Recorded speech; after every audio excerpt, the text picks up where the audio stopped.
Thank you. Thank you. Thank you, Fabio. Thank you. Okay, hi guys. We are very excited to be here and to open the first in-person event for quite some time, and we are super excited. We are very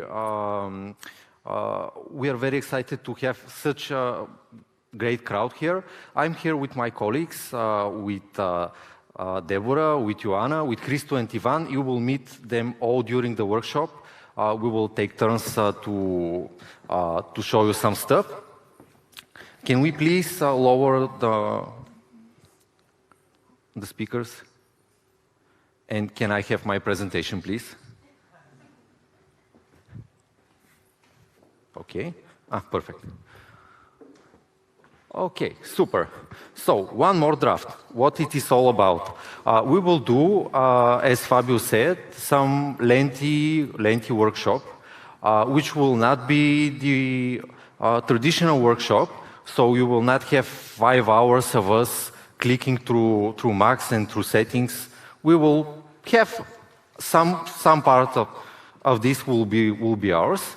But generally, we will have some presentation, we will have some tips and tricks from our end, and we will, as I said, on the front and on the back, we will do a live workshop.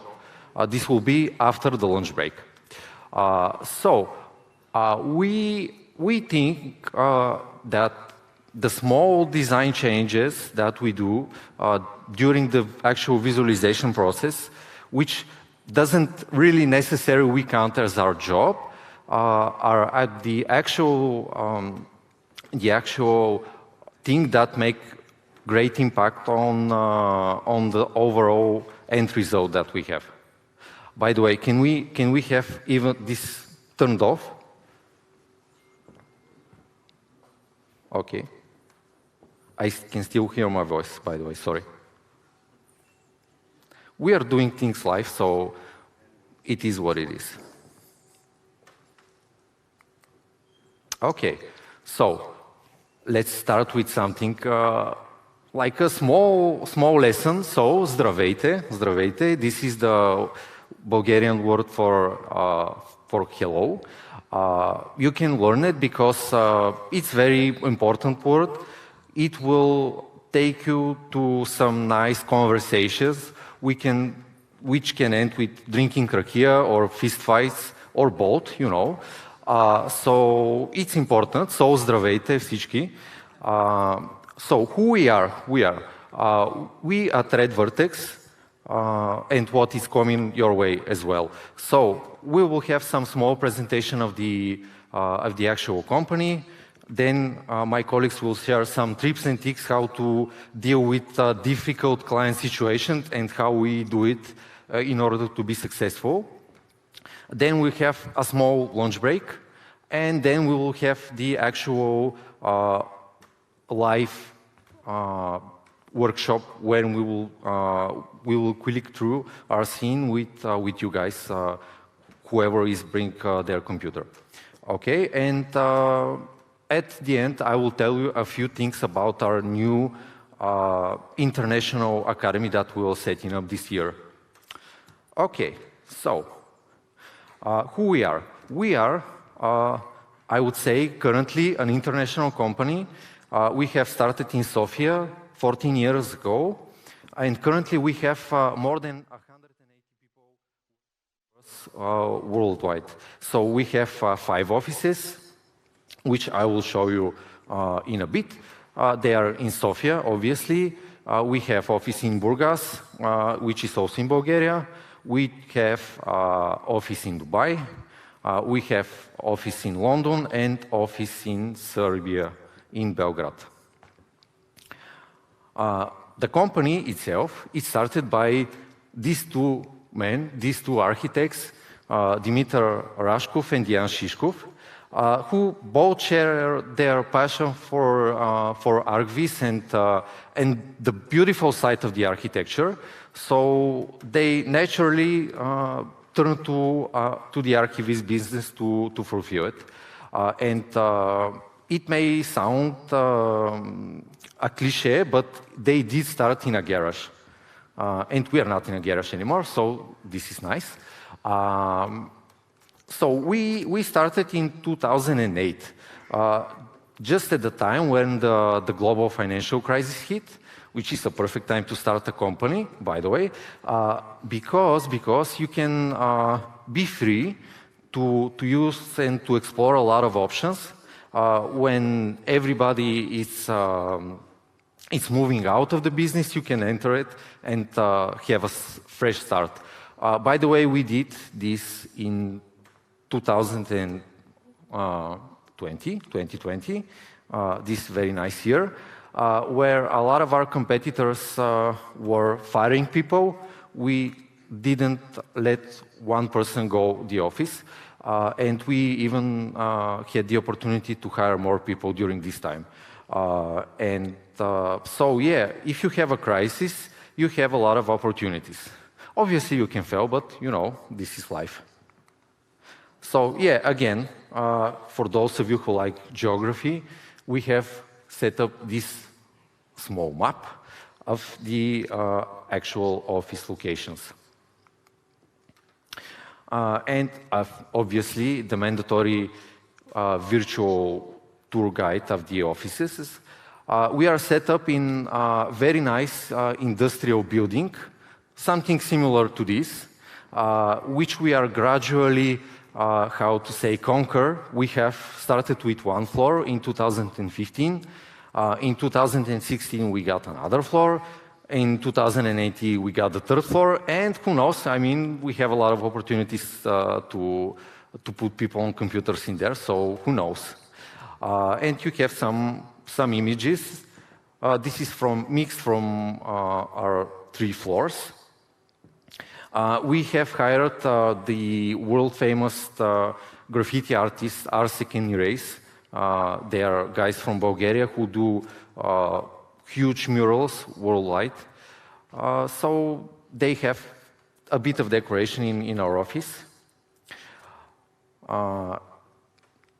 Yeah, we have green box, which I haven't photographed for you, but you can imagine it. It's green, it's box, you know what we are supposed to do with it.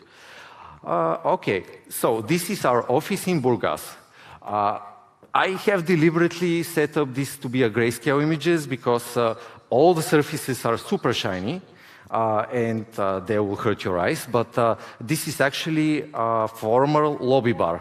So now it's a lobby bar with some computers that we are running visualizations on. It's very, very nice, in very nice building.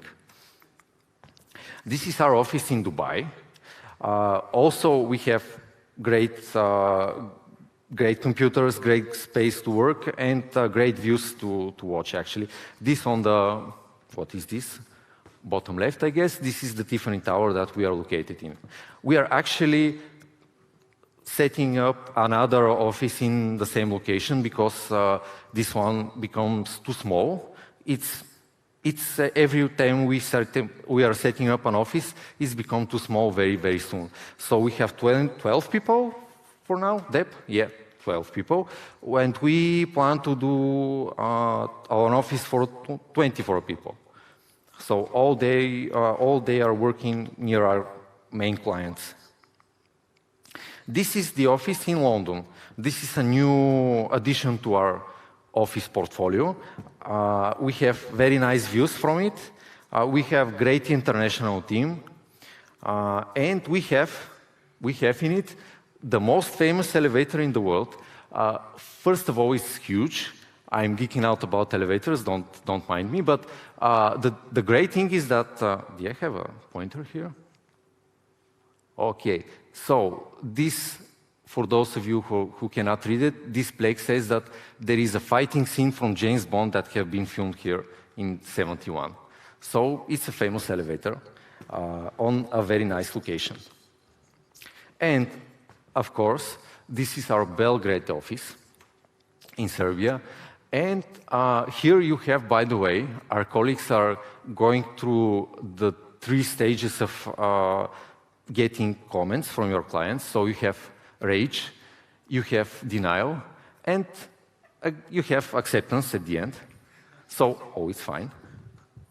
These are happy people doing comments.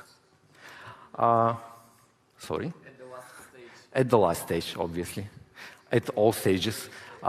Yes, so, yeah, I think you have heard this before, that a company's biggest assets are its employees, but it is true, it is true. But we are taking this to another level, so we are making sure that everyone that will come to the team will make himself or herself comfortable, that his development will be strictly followed, and that whenever he or she needs help, she or he will get it. We don't leave people behind. We will talk extensively about this in the next parts of the presentation, obviously, but I want to mention it as well here. And as you can see, we like to party. Sometimes it's in the mud. This is Legend Run. I'm not sure whether or not it's popular everywhere else, but we like it a lot. So the power of our team comes from that we are gathered architects, landscape architects, interior designers such myself, and obviously fine art illustrators. These are basically people who care in what we do. They are not here by chance or whatever. They earned it. So that's why the team is very, very strong. And we also have lawyers. Lawyers? Well, everybody can learn to do that. Do you want to grab a mic? Everybody can learn. Is it on?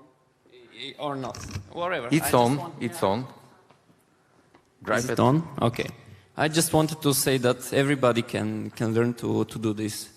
Of course, it's not going to be easy way, but we also have lawyers, also have other artists, and yeah. I was getting the impression that we are in trouble, but anyway. Okay. Yeah. No. We do. One of our best artists here is an actual lawyer. Yeah. You cannot out-talk him, definitely. Yeah, and we have actually a biologist, I think. Yeah, okay, anyway. So yeah, obviously people from other fields can join, but the fact that we have gathered so many people that have passion for what we do, it's definitely helping. So a few of our clients, there are many, many more, but obviously this slide will get too crowded. And are you ready to see some images after all? So I will go quickly through without any explanations about the images, just to show you the scale that we are working on. So this is in Saudi. This is a 150-kilometer city, mirror city. There are a lot of projects that are currently working on this area. So we like to work on a big scale, and our clients are searching us for a lot of master planning projects because we have the capacity. When we have 180 people, it's easy to set aside a team of, let's say, 10 people to work on a project immediately. This, as you can guess, this is very liked by our clients, and this is actually in Mecca. It's a few kilometers and everything is in 3D. For this particular project, the clients were not seeing the entire thing combined before our visualization, so this is basically the first time that they had the chance to see the entire project in their land. Again, some master planning. This is a huge project in Saudi. I will get to this in a few slides, more extensively. I think this is in Oman. They are running out of land there. So we have some tropical action here. Again, this is the mirrored city with the mandatory Tesla truck. Again, this is like very nice image. From maybe the last few years, we have started to do a lot of, let's say, marketing visualizations, which focus on the story, on particular models. This is also shot for this image in particular.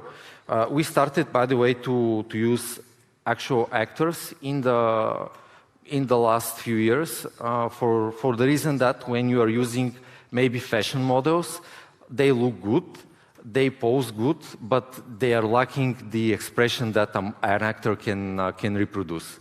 So that's why we are moving towards actors.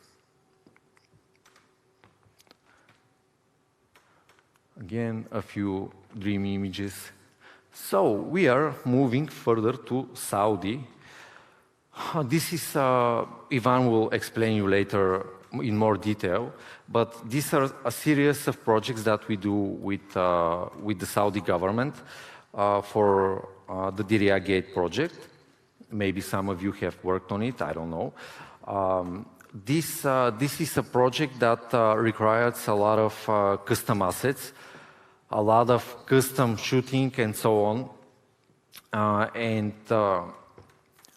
We are at this point where DGDA, the Saudi company that runs the project, basically have said to their subcontractors and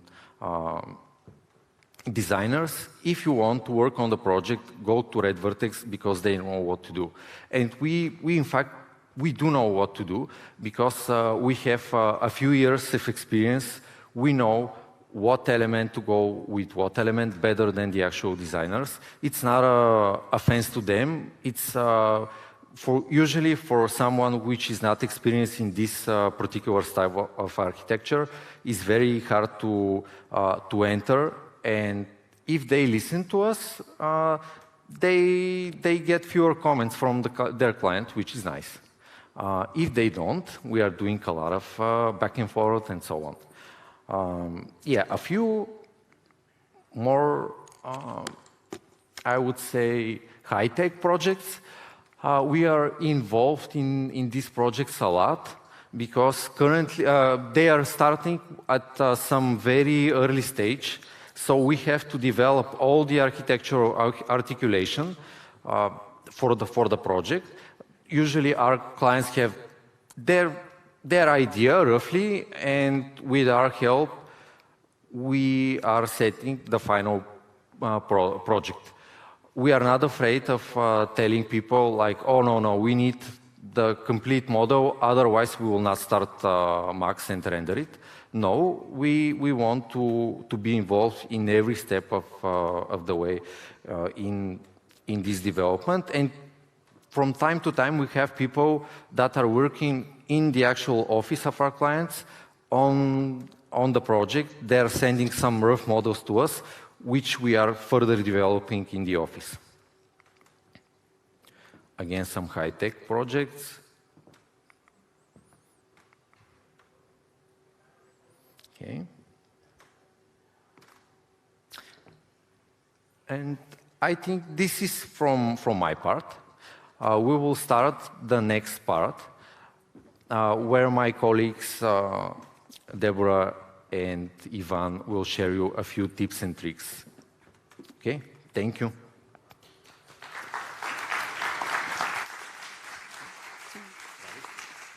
Hey, hi guys. Hi, Deborah.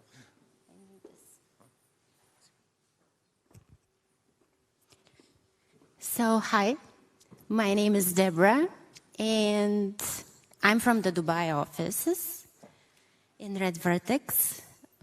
Do we have an echo? Yeah. Can you lower it down a little bit? Just a little. Hey. Okay. And as I said, I'm from the Dubai office. Sorry, I'm gonna try the other one.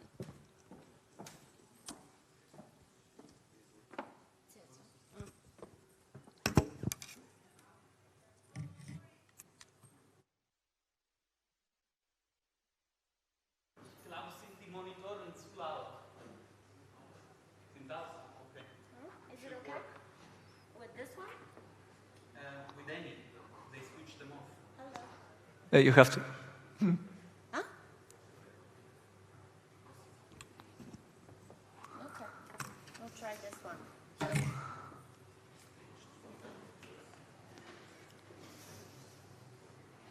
doesn't work on my hair. Наоборот.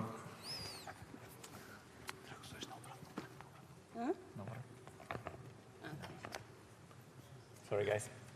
That's the beauty of being live. Yeah. That's okay. It's not the worst that can happen. Oh no. I can tell you a couple of things that can be a lot worse. Is it on? Yeah. It's on. Very nice.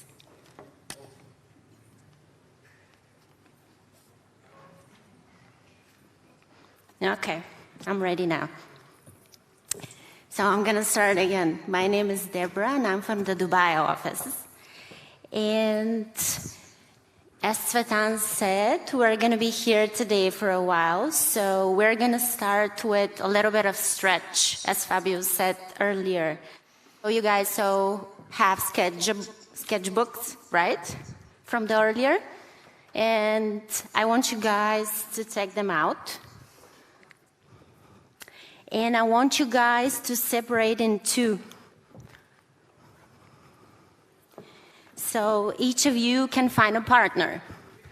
We'll get a little bit to know each other better and to start earlier. Yep, that's better. Ivan also, you can also join, by the way. Yeah. I'm going to join somebody else as well. It's going to be a little stretch, nothing hard. It's going to show you guys, I think all of you are working people, so you know how's it like working under pressure. So it's going to be something like this.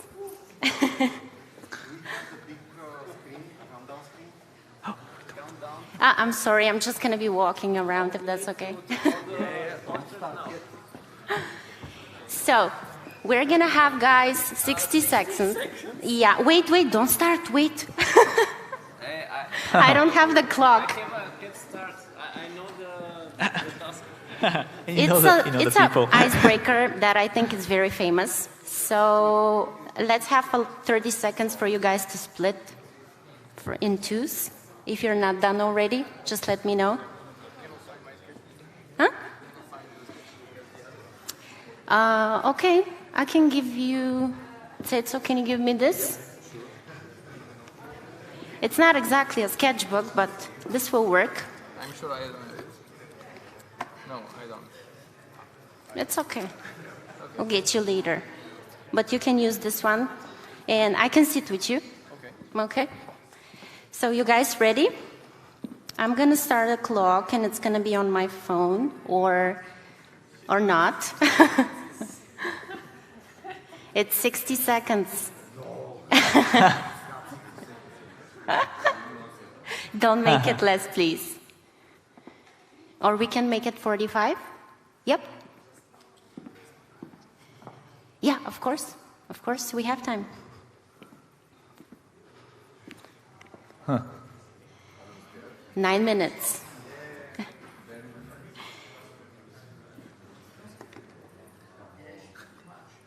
So yeah, what I learned in Redvertex while we're waiting for just a minute. The first thing that I learned, by the way, was that working under pressure, like calmly working under pressure, is very important. And this is a very good exercise, by the way. All right. Okay, 1 minute and 11 seconds. Okay. Okay, it's okay. We can count. I'm going to sit. Deborah, do you want to do the exercise again? Together? Yep, you can choose from the... Oh, okay. Yeah. If there's... Or you can... Tsetsu is also free, by the way. Yeah, I'm going to do it with him. Are you guys ready? This is not enough time. You have sketchbook, yeah. Anyway, we are starting. Yeah, we're starting. Okay, 8, 7, guys, are you ready? 5, 4, I'm here. So, you should... A portrait of your mate. Did I not tell you guys? A portrait of your other. So it should be like a caricature or whatever you decide. Something very important for the person. Okay, go, 45 seconds. Okay, wait to do your portrait. Yeah. Jesus, that's task. You don't have time. I know.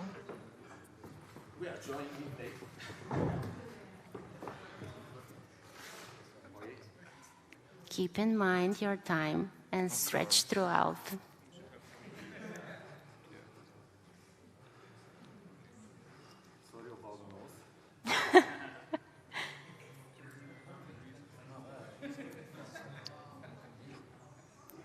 Should I say still?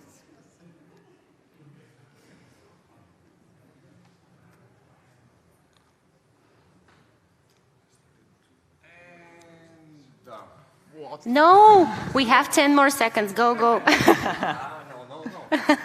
Show me your masterpieces now. Okay. 5, 4, 3, 2, 1. That's it. Oh no! Well, that's the main point, you guys. Because you're all gonna have a deadline and you'll not be finished on time sometimes, so that's the point of it. So yeah, can I see some of your works? Okay, can I? Can you stand up? You're the main actor, please. But that's very nice. Wait, this is you. Let's show you first.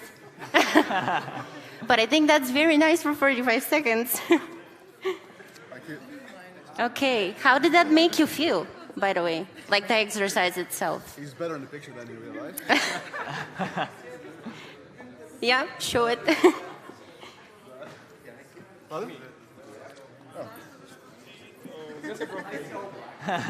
Oh, that's very nice. Can I see it? Oh, sorry about this. Oh, that's very nice. There you go. Anyone want to show? Let's not show. Yeah, I want you. I want to see yours, guys. Oh well, that's professional.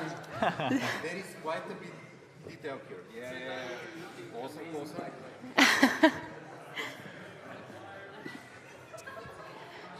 Can you see it?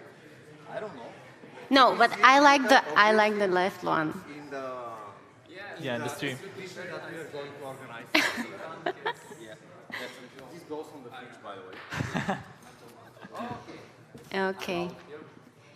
Can we get back to the presentation? Yeah. Thank you very much. So yeah, the main point was to get you started, guys, just a little bit of stretching, and to remind you guys to just always keep in mind the time that you have and do the things according to the time. So that was all about this, and to get to know each other, of course, and to have a lot of fun. So I'm going to give the word now to my colleague Ivan, who's going to walk you through some philosophy of communications. So this means that the relationships that we have with the client and the things that we do, and we would like you to know them, some of the things you might hurt. But yeah. Hey guys, I'm Ivan, and I'm going to share with you some points that we've prepared for the philosophy of client communication, how to just a second. Oops, sorry. How to manage client expectations, so all the process goes smoothly.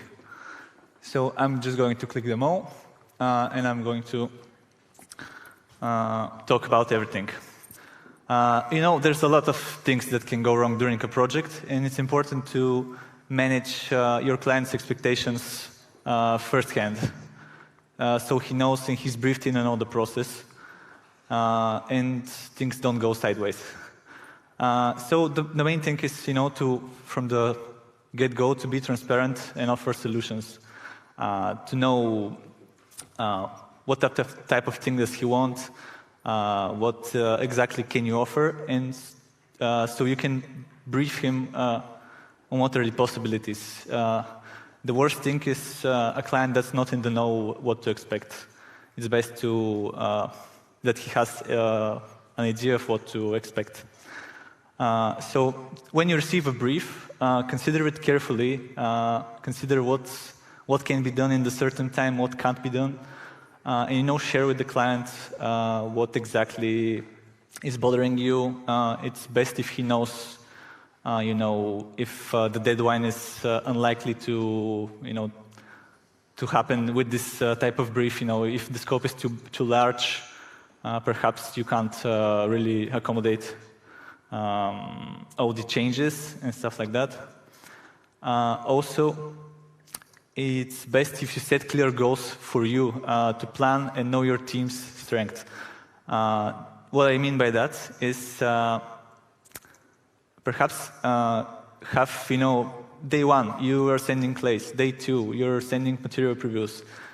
Day 3 or day 4, maybe you take for modeling to develop the next stage of the project. And to know your team's strength means to perhaps have a guy. For example, we have a guy that's really good with rail clone, so we're going to give him the buildings to do with rail clone. He does his thing. We have a good guy that likes to do roads on the bigger master plans. Give him 3-4 days, he does roads. He hates himself probably at the end of it, but it's a thing with roads. And stuff like that. Just update your client on what he's going to receive on day 1, 2, 3, 4, whatever. Also, if you have client meetings, it's best to have client meetings face to face. Not by email, but by Teams and other video conference platforms. But after that, I'm sure you all know, but it's a good practice to write them an email. Hey, thank you for your time. Thank you for the meeting. We agreed on this, and this. If this is right with you, we'll proceed. It's best to have it in black and white for 2 reasons. One reason being organization, because you have all the emails, you have all the things you have decided with the client. And another reason is if something happens, client's not happy with you, you can always go back to the black and white written things that we agreed on and say, hey, we agreed on this one. You can't really, it's to defend yourself a bit. But honestly, it's mostly for organizational purposes. So the next thing is what happens if things change.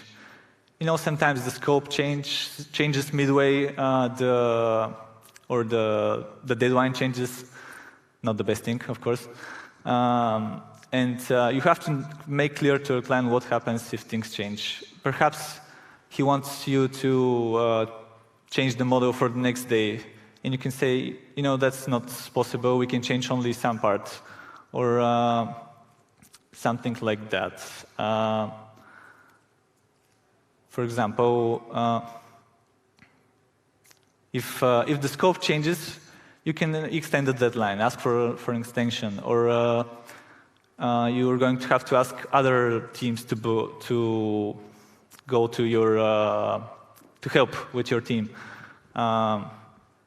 and he has to know that. He has to know that things are what is happening if things change. It's important to let this client process is a collaboration at first, and that's the most important thing.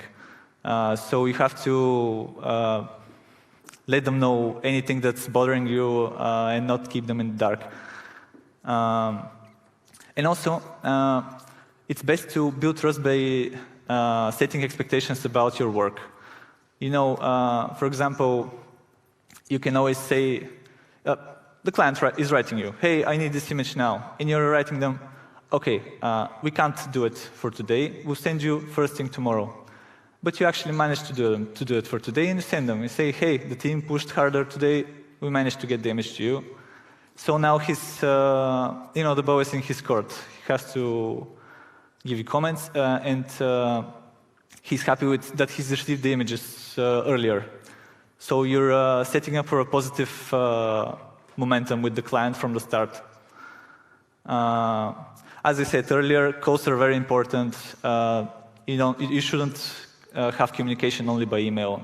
Face-to-face interactions I think are really beneficial to the connection with the client, because you're not just some name on the email. You're an actual person. You have feelings. They hear you laugh. You hear them laugh. They're not these evil people that give you a lot of headaches.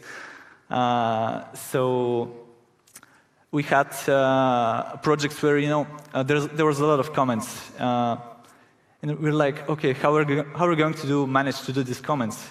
And we're like, okay, let's set up a meeting with the client, go through the comments, and ask them for explanations why they want to do that, why they want to do this. And some of the times they're like, okay, I don't know why I wrote this comment, let's discard it. So one comment less. You have less work. And what I said about the codes, you should under-promise but over-deliver. Be modest with your work, but over-deliver with the results. Okay, so for the next slide, Deborah. Thank you, Ivan. So what Ivan was trying to tell you, that it's very important to have 4 things in mind. So deadline, your scope, your client, and your teammates. So that's 4 very, very important things that we all consider all the time. So it is also very important to know we're going to start with the client's need. So what we do in Redvertex most of the times is we have specific assets for most of our clients. So this means that if we get a client who's working with us more than 2, 3, 4 times, there's a person who actually sets this files and lists that we have with all of the things that they love and they adore. So we won't get mad at him, they don't get mad at us. They like this styles, they like this color, they don't like yellow post-production, okay, no yellow post-production. They like mostly white materials, so we get them white tiles, white concrete, whatever they like. We have it as a list, and whoever team is working on it can actually go to that person, ask them, and they'll handle them the stuff and explain them in advance what's going on. So we can keep ahead. And these are some examples that we wanted to show you guys. It's actually here about the people. And the next image also. You can see our colleague Ivan, by the way, here. Where can I point? Yeah. Yep. So yeah, this is about the materiality of the project and everything. As you can see, both images have common materials and common stuff going on. I just want to add on with these type of images. We have, the client who wants a level of luxury feeling to the whole image. We have to make sure the people are really looking nice, looking luxurious, and stuff like that. With this next project, as Tsvetan mentioned, this is what will follow is the Diria Gate development. And here it's all about materials, architecture. I don't know if you are familiar, but this project is about an old town in Nashdi architecture. And Nashdi architecture has a very specific type of crenellations, where exactly the openings go on the building. It's like Arabic architecture, basically, but they're trying to, resurrect it, make it more popular. So for these images, we have to be very familiar with the materiality, a different type of clay walls, different type of patterns. It's mainly beige and white, their buildings in this type of architecture. What Tsvetan said earlier about guiding the client through, for example, sometimes the designers aren't that familiar with Nashdi architecture, and we've been doing it for 3-4 years maybe. So sometimes we can guide them, what does the government like, what do they prefer. And we also, during this process, we've built a really extensive library of 3D assets and 2D assets. Now, about also this image, the same that you saw earlier. Now, about the 3D assets. We have a special team that we formed. If you go here, you will not hear yourselves double time. What? It's amazing. If you just go next to the stage. Go next to the stage and you will not hear yourself. Okay, cool. Yeah, try it out. Okay. Is this okay? Yeah, come to okay. us. So we have a 3D team that's making these specific Arabic dresses, abayas and burqas in Marvelous Designer. They're also adding a lot of details, as you can see. How do you turn the? So yeah, these specific details. These are embroideries actually. We have a person in the office studying different embroideries in the traditional Saudi dresses for like a few months. This was her specific job, so she dived very, very deeply into the topic. And the reason is that obviously these dresses, the men and the women, are very plain looking at first glance, but because of that, they are very, very keen on the actual details. So it's super important how the stitching is done, how the color is done, what type of color you have, because you have like 10 type of different colors for the men, and depending on which part of the country you are or your social status, these are all things that are going into the dresses without us as foreigners realizing this. So when we dived in and we did this library for ourselves, the clients were very happy because they were finally seeing the details that they were missing. And at this point, the 3D scanned people that we had in our library wasn't enough. And obviously, because everybody else are using the same 3D people, you will get a lot of repetition, so we don't want this. So that's why we are also fashion designers now. And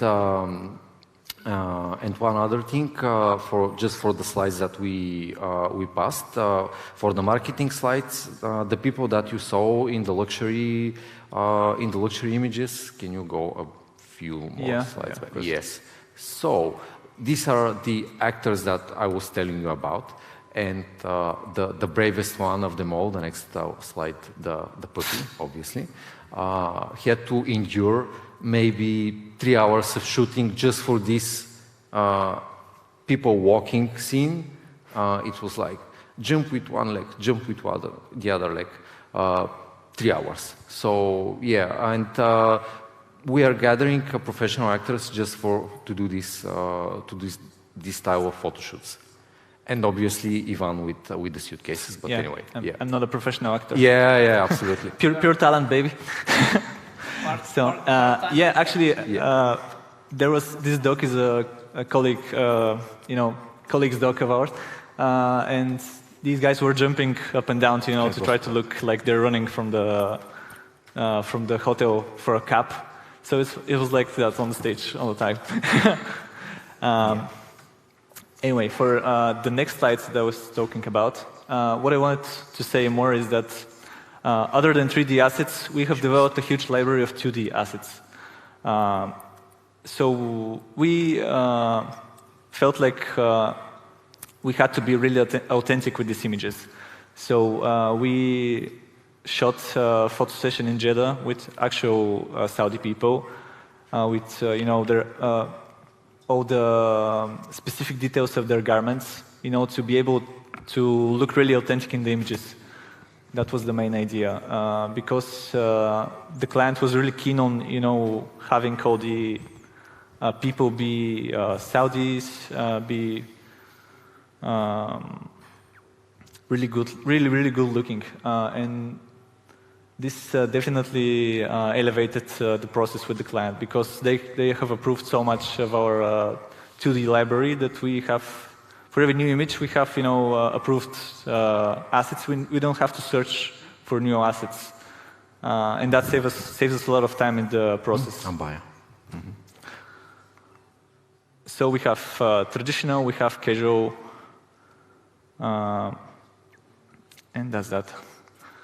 Yeah, so basically we had Saudi people wearing Saudi dresses, and this helped us elevate the images just a bit, because materials are materials, models are models, and so on. But this attention to detail is very important if you want something good.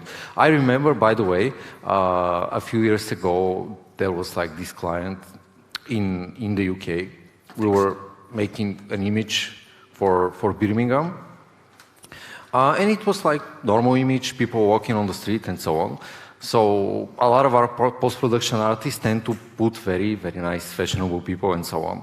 So the comment from the client was like, this is Birmingham, the people here are ugly, so you have to remove and start again. So attention to detail, as I said. Yeah. I've never been to Birmingham. I cannot say anything about the people anyway, but this was the comment from the client. Okay, so on to the next slide. Sometimes you're in a specific situation and you can't just say yes to the client all the time. It's impossible to do everything that they want to do in the short time span and stuff like that.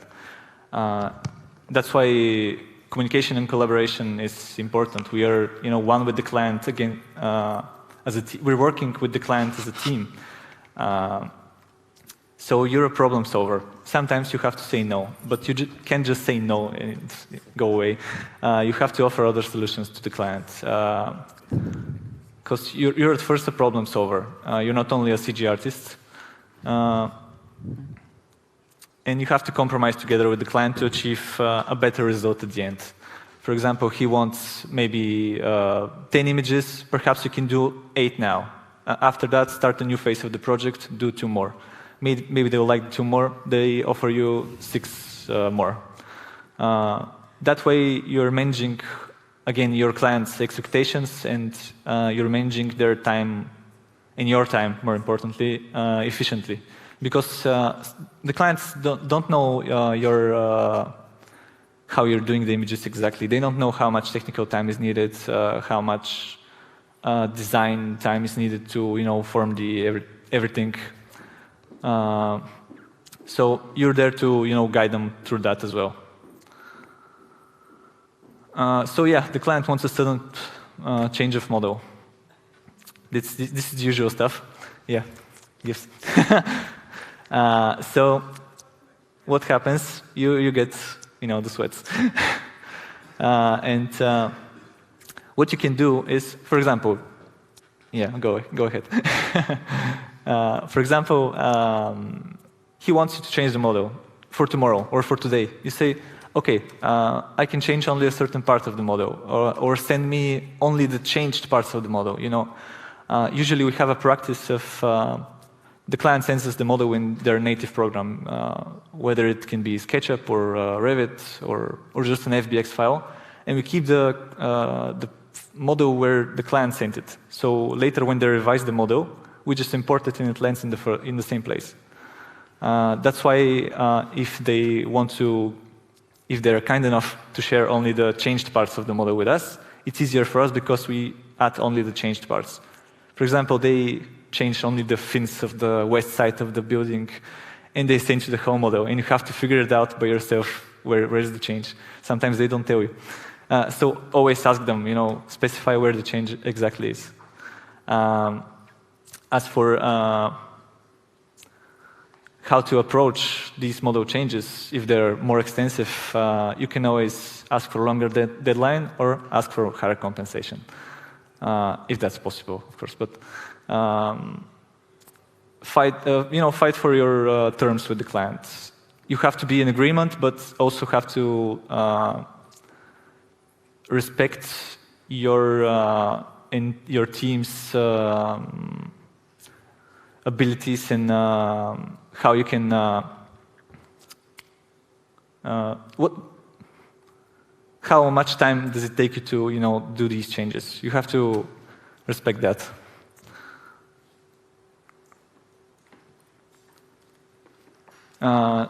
So communication is key. You want to do? So I'm here to.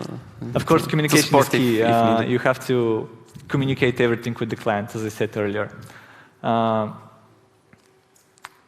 You have to update them whether things can happen their way or things can happen for a bit of a different way.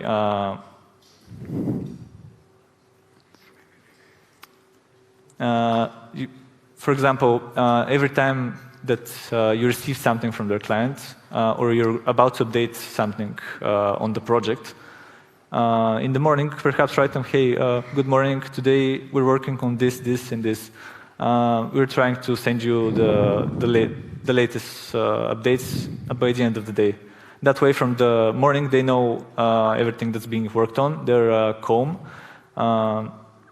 They're not nervous waiting for, wait, the CG artists haven't written me in 3 days. I don't know what's happening with my project. And I have a meeting with my clients on Friday. And I haven't heard anything from them from Monday.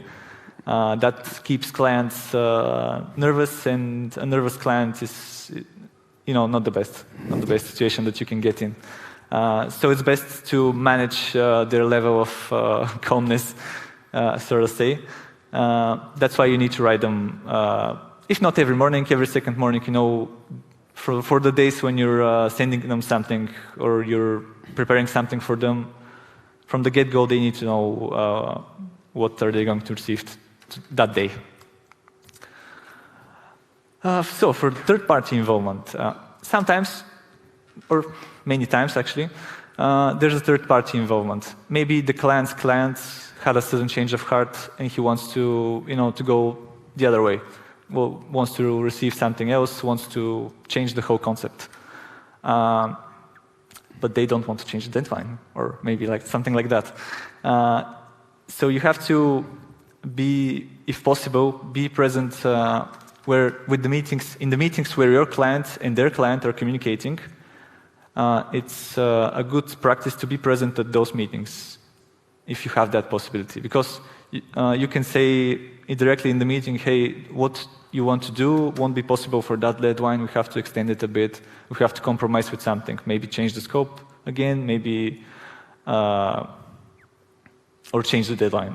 So being present at your client's meeting is a good thing. Also, I'm sure you're familiar. Have some of you working in the interior design field or interior visualizations? Only one guy? Okay, some more guys. So have you heard that, if the client, you're building a home for a client and his family, and he comes alone, only the man, let's say. He shouldn't come alone. He should come with his life partner or his wife, because then you have to going to do the project twice, probably. It's a running joke, yeah. Yeah, it's a running joke. Come with your wife, so we don't do it twice. Yeah, so we can have the who is making the changes appear here in the studio. Yeah. Yeah, of course. So next thing you have to do with your client is set some boundaries with them. Either it is technical time being taken to render and do post-production and stuff like that, or it is how much time is required from you to do the comments. Because when you receive something, you have to do the comments, you have to render it, you have to do post-production, and so on and so forth. So he needs to know what exactly is happening. Also, you need to consider your team's strengths and weaknesses. Maybe someone's feeling of that they had a personal issue or something like that. This is also important to have in mind, to be aware of the situation in your team, so you can set boundaries with the team and with the clients. Yeah. One more thing I want to say about boundaries. It's about the the client meetings that are for 4 hours, for example. You can always just set them for example, for 1 hour or something like that. Yeah, because you know if the team is in a 4-hour meeting, you know what is happening. The team is not working for 4 hours, and let's say we have a deadline for tomorrow, and this is something else as well. Or maybe one person can be managing the client, for example, and have the 4-hour meeting, and the other team members can be just present there and working on their computers. Yeah, something like that. So being a team player, you know, every company says, yeah, we're a team player. But being a team player sometimes means, you know, staying late for your team. For example, if one person has to gather all the, for example, let's say you're 5 people, everyone's modeling, and one person gathers the whole thing at the end of the day. You probably use this approach if you're part of a bigger company. So let's say one person has to pull all-nighters throughout the week, and the rest of the team goes home by 5:30. And that's not okay with us. It's best if the whole team has to stay 2 days till 8, 9, so we get the work done, and later everyone's going home on time, and not one person is drained for the whole week, and the rest of the team is happy and drinking beers at home. That's, you know, a team player in my mind. And of course, after a tough project, you have to celebrate with something. The Balkan way. In the Balkan way. With drinks. Yeah. Okay, so here are some examples from past projects and how they're being developed. So here we're starting with the white box. Let me go like that. We're starting with the white box, everything from clients. And then firstly, we're starting to develop the context. Because, for example, they can give us the brief a week earlier. They're still working on their model. But we can model the context. So we're starting on the context. Later, they give us the reference or model for their building. So we're starting to develop the building. Later, we're adding details. These are you know, details from the client. These are details from the context. So it's our choice if you want to add them, but best to add more details to your context. After that, more details. All right, so you see the stage, it's almost done. And then the client has a certain change of heart. He likes to change the model. So we don't cry about it, you know. They're sending us the new massing, and we're starting to add these things again. Later, we're going to discuss how exactly we can optimize our workflow modeling-wise, so we approach these types of changes faster. Again, here we are enhancing. He's adding second floor, not second floor, but a fourth floor, let's say. And we're going through a couple of stages of comments, and we get the big yes. Great job. Also, the next project, this is what we received, let's say on Monday, and this is what we get by Friday. You know, we start from boxes and from image reference. We just know, you know, this is commercial, this is shared office, and so on and so forth. So we get images for this. Hristo, you want to add something? This is your project. Hello. No, nothing to add. Actually, it's the process, man. I mean, we help the clients set boundaries and deadlines and what we can achieve. For example, if it's for a week, then we can achieve this with one round of post-production or whatever. And yeah, this is the important stuff with clients. It's a collaborative process that we both are in one boat. So yeah, that's it. That's pretty much. Yeah, sometimes this is the last day, but the day before that it was not looking okay. Last day pushes certain thing. Or we have only one post-production. For example, this is the first post-production phase, Photoshop of the image. To be honest, with these images, they were like done in 3 days, and they had almost no comments because they didn't expect such high quality work, I guess. Which is good. Sometimes having realistic approach towards things is good, and we sometimes have to tell our clients what is realistically possible to be done, because if they are going to expect this for a day or 2 days, well, we're going for a wild ride and being unhappy all the time. Yeah, another approach we use sometimes is taking a little bit longer with the image to achieve a better end result the first time they see it. So not actually an end result, but the first draft, let's say it's like that, maybe like that, and the second draft is like that. So they're a bit of a wow factor, and they usually, that way we notice that we usually receive less comments on these images, because when the client has seen it with the post-production, the story in front, everything is set up, looking nice, they see less the flaws of their design or of the image as a whole. And this is a good approach because we can do less revisions on these images. Yeah, I just wanted to say something.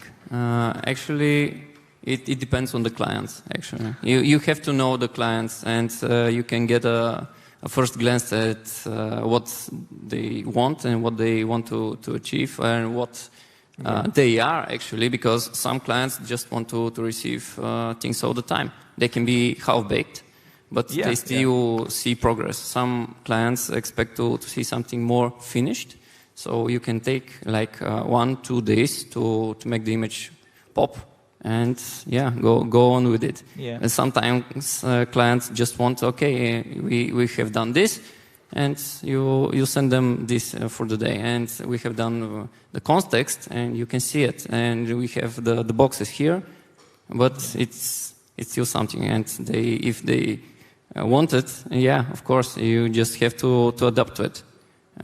For example, the clients here, they just wanted something that can be more detailed, more detailed, and they were, wow, okay, then no comments for these 2 images, and that's it.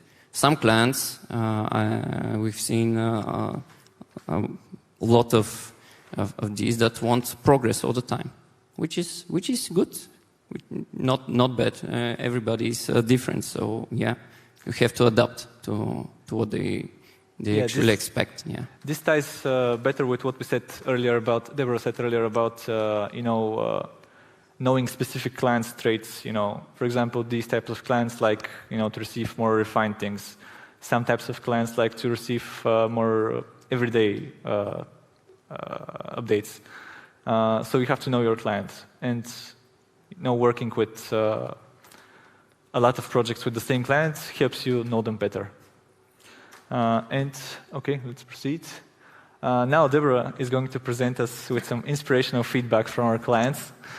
So we all receive comments from clients, I guess. So here are some of ours that we actually wanted to share with you, and it's actually what they wrote. So some of them are very emotional, some of them are funny, some of them not so much. So I'm gonna read them out loud for you. The first one is, only one thing is certain for me at the moment. By the time me and you are approximately 90 years old, we will still be working on these visuals. So this is what we received from the client. He was very emotional about it. Other things, we received a lot of things. So crown is too long and too short. So this is, kind of confusing. What does it mean? What does it mean? Yeah. Yeah, but it's yeah. This too one, long. I was actually, sorry? I was just saying that you have to have a meeting with the client just so he can explain what he Yeah, actually. as Ivan said, it's better to hear the voice and the emotions. That's better than email always. So the next one, I was actually present for it. It was not to me, to my image, but I was present for it. So it was no corpses in the pool, please. Because there was actually a 3D person that, I'm honest, it really looked like like a corpse. But it was just the first draft, you know? It's like that. Yeah. Yeah, he was just enjoying like this. Okay, next one. Please add kids, teens biking on these annoying electric scooters we see so much these days. Yep, some of them are annoying maybe. Yeah. Just to make sure you're replacing the people we put a cross against. Didn't mean to delete them completely. So just part of them or what? Yeah, just meant to replace the people, not just completely delete them. I guess putting a cross, yeah. And when the clan wants a bad girl, we deliver. So that was the comment on the left, and that's what we did on the right. Very nice. So if you can actually, if you have in mind something funny that you would like to share with us, like a clan's comment that you have received on email, we'll be lucky to... Send it to us, we'll put it on. Yeah, send it to us. And actually, yeah, you can share it with us now. Once a French client, we don't drive German cars in France. Put only French cars. Yeah. By the way, I'm just thinking of a story. So we had a project in the UK, and they're like, okay, this neighborhood's not so rich. Don't put Lambos. And we Googled it, and there's the Lambo on the street view. We were like, okay, so Lambos it is. Yeah. Yeah, so... We had comments for districts that were poor, and we had to put poor people's cars, I guess. Yeah. Oh my God. Well, Is that yeah, really a comment? Like, put poor people's cars? Well, Maybe not your Who's face giving like the comment? Yeah, can we see him on the webcam? Then the client asks to put your car. I guess, yeah. Well, yeah. Yeah. It is what it is. Some of these comments are funny. Some of them are not. Yeah. Sometimes clients are frustrated. Sometimes they are being funny. But it is what it is. We adapt to it, and that's it. That's life. So as Ivan said, it's always better to call. Just call whoever it is. Just call him so we can hear the voice and hear his and look at his face and just see if he's happy or not. Because you cannot understand by the sentence all the time. And so yeah, I was just going to say that it's a collaboration. At the end of the day, it's collaboration, and that's important. Yeah. So thank you guys for being here. We're gonna have a little lunch break, and after the lunch break, we're gonna be back with some exercises. Yes, this is 1 p.m. sharp. Yeah. Okay, as Tsvetan said, 1 p.m. sharp. Thank you. Thank you.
So hi guys, we're back. I hope you had a great lunch break. And we're gonna do exercise now, as I told you before. So it's gonna be... Can we have it? Oh yeah, the presentation. Yeah. Yep, thank you. Just a second. Oh, check it. So it's gonna be related to sketching again. And if you guys, it's a last call. If you guys have a laptop, you can always join in front. So you can also use a laptop because we have prepared files for you. If not, you can use your sketchbook again. Anybody? 3, 2, 1. Okay, we're sketching today. Ivan and Hristo here are going to be doing it on the computer for you guys. Did you say the thing that they need to do? Yeah, I'm gonna do it right now. Say So we're gonna split again the same couples that we had on the first exercise. So you're gonna be person 1, person B. And one of you is gonna be the client, the other one is gonna be the designer. And the designer has to design the dream house of his client. So your thing is going to involve sketching, of course. So we had prepared some files for you and some options that you could have. But it's going to be right now all in your imagination. You're going to have a blank paper and you're going to have to work on it. So we are going to have more time than 60 seconds for this, of course. Really? 5 minutes. No, it's going to be more like, let's say 30, 40 minutes. I'm not sure. I'm going to see how you guys keep up. So we're going to decide. But it's going to be around 30, 40 minutes. So I'm going to be a client to somebody as well for the first time. So I'm very happy about it. I'm going to be on the other side. And the thing is, you have to ask your client 10 questions. Let's say 10 questions. They have to be WH questions. So it means, what is your favorite color for this? What is the window that you prefer here? How many, no, this is not a WH question, but what windows do you prefer? Why do you prefer them? And you have to write all those things down. So this is going to be your base. So keep in mind, like, you would need this 10, 15 minutes to sort out the person that you are interviewing. And it's going to be like a mini presentation of what we do actually with the clients. So 10 questions, the dream house. You might ask them about the roof, the canopies. Is there going to be any pool, trees, fences? What kind of yard do you want? Do you want it to be with a deck, with a pool, whatever you decide, that's it. How much floors do you need? So, are you ready, guys, also to start? Yes, of course, I am the best client.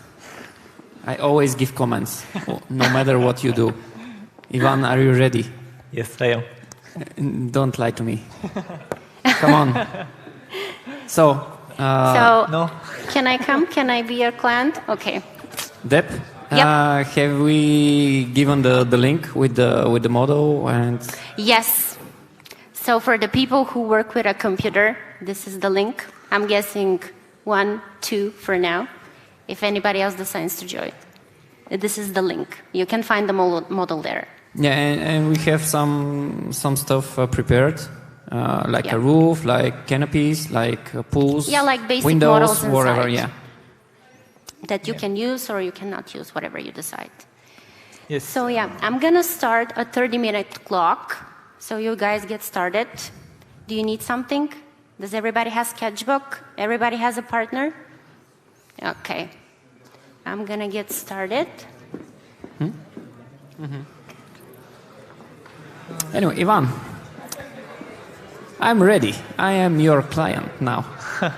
You want to start? Yes. You want to ask me questions? What I prefer? Yes, Hristo. Let's say, what kind of house you might prefer? A one-story house, One-story house. Okay. flat roof. Flat roof. Okay, good Yes. to go. More like a big villa type. Yeah. Hello. Yeah. Okay. Like the ones we see on on Behance on Daily. On Something like that. Behance, no. It has to be very special. Special to my heart.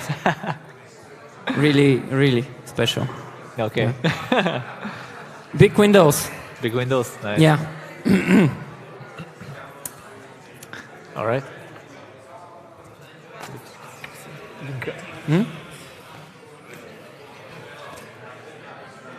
You guys ready with the link? Can we just close this thing? So Ivan can start doing my dream house?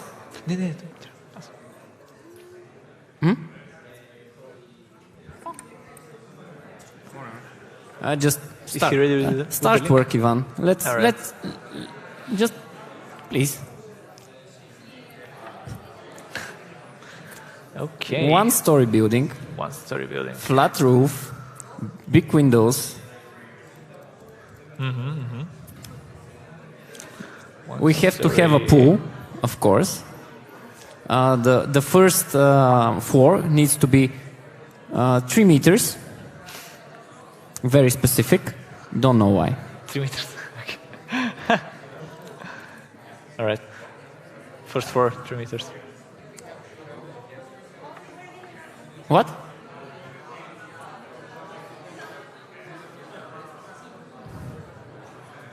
Sorry, what? Ah.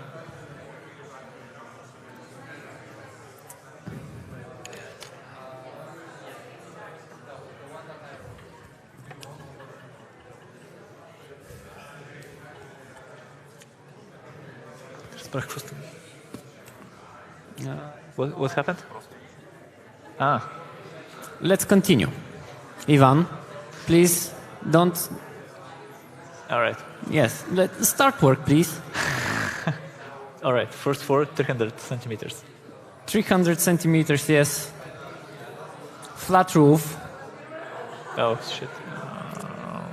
Some great windows. Let me start again. I've messed it up somehow.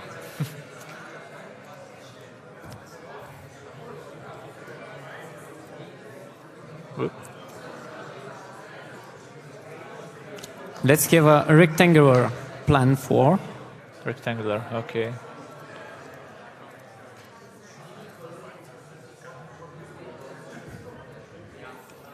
I'm going to sketch something for you. All right. Awesome. This is my idea. I sketch very well, obviously.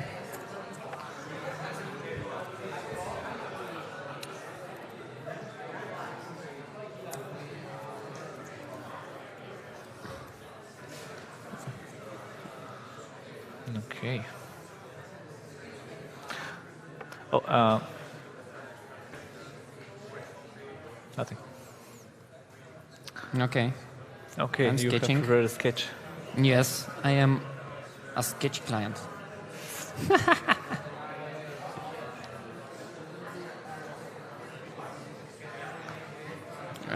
I want a porch like this. I guess we can have some more windows in the here. back. Okay. A pool or something like that. Ask me questions, Ivan. Okay, so how big do you want the porch to be? No idea. I want a nice porch. A nice porch. Okay. Do you want to have a terrace on top of the roof? Do you want the roof to be usable? Only a part of it. Only a part of it. Okay. So we're going to do some landscaping, I guess. No landscaping, thanks. No landscaping. Okay. Maybe a little place to sit. Yes. All right.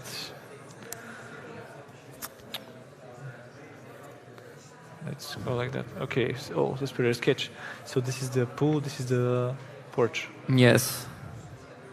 And I'm going to change my mind. Don't worry. Of course. So yeah, we're doing the roof. What?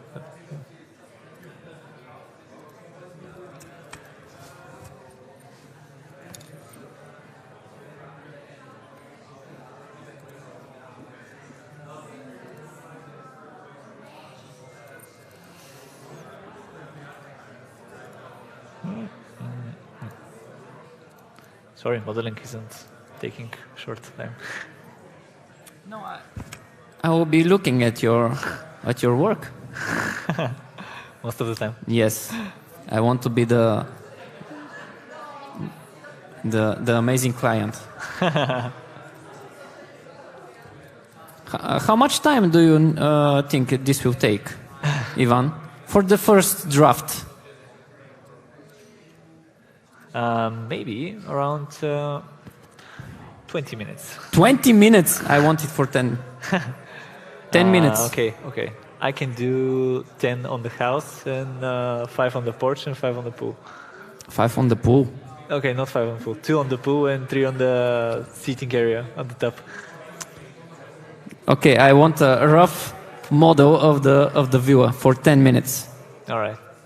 We can do it. We can do it for 10 minutes, but very rough. And then we'll talk about the porch and the pool.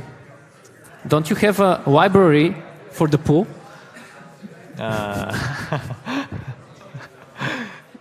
We do have a library actually. Good call.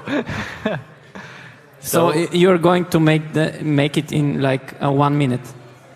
Yes, I would say yes. But I don't want these dimensions. All right. What dimensions do you want? How big is your pool? How much are we flexing? Okay, 10 minutes. I'm giving you 10 minutes for the viewer. First draft of the viewer. 10 minutes. You have a sketch. All right. Follow the sketch. What's the time? The time is 1:35. Okay, I have a business meeting with myself. And I'm going to drink some coffee. All right. I'll be here modeling. 10 minutes, Ivan. They're ticking.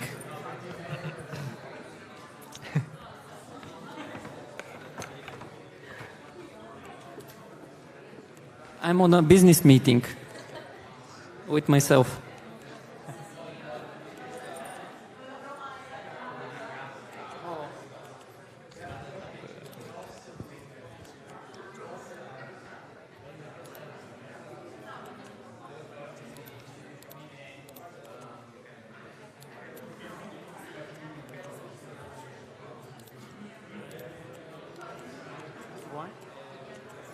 You have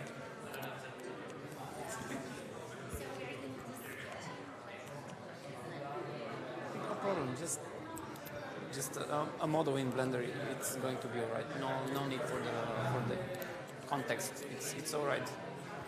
But it's more important to.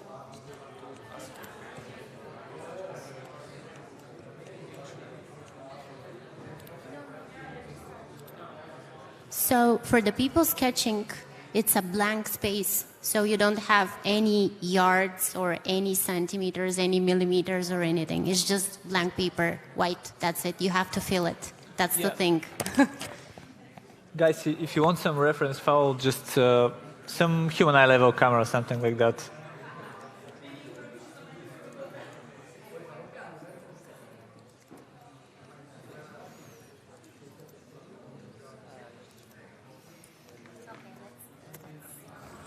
This job is amazing to be the client. Ivan, are you working? Yes, I am. When can I see the first draft? The first draft, Ivan. What are you doing? Are you going to listen to music? I was trying to open Netflix. Netflix? Stop it.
Okay.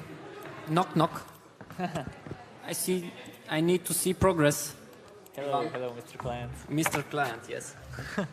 What we wanted to say is it's always nice to start a little bit rough and sketchy with the things that we present. If of course it's a conceptual type of work.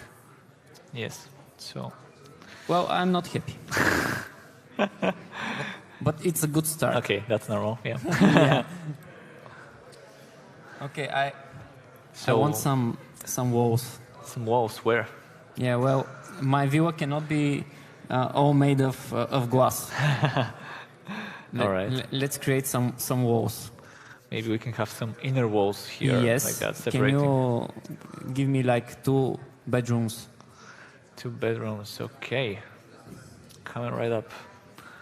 We can do something like that.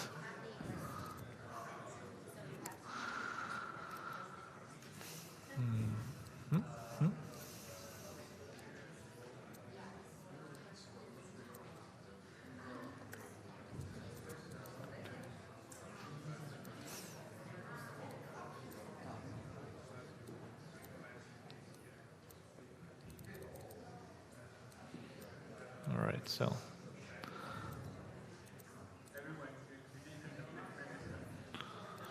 Maybe something like that. You have your core with 2 bedrooms here. These are small bedrooms. You want a bigger one? Do you want the house to be bigger? No. I like the scale of the whole thing, but All right, so actually the bedrooms are coming now next to the pool, so maybe we should place them here like that. okay, I like it. So, Because this will give us more space to Yeah. to see the pool from let's say the living room, right? yes, that's the concept. Bigger bedrooms. The pool will get a bit moved to the right side, but I think that's normal. So you Okay. get to exit your bedroom, go in the living room, and Okay, and can we give the bedrooms a little bit of walls? okay, we can have bathrooms in the bedrooms or like a cabinet. No need. Like a walk-in. I just need I don't need the plan right now. Let's work just on the model. Probably you can give me a little bit of privacy, let's say. All right. So the bedrooms can have their own separate corridor. Okay, whatever. I just want privacy from the outside. That's okay. Yeah. You are Yeah, correct. because it's all glass right now. All right. You want the neighbors not to be able to see you after work when you're chilling in your bedroom. So we should add some walls, maybe like that.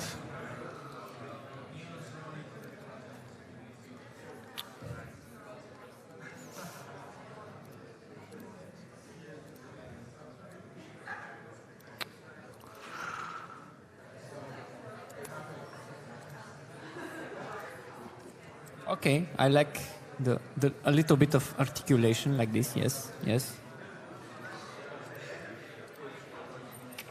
How many images are you going to provide for me?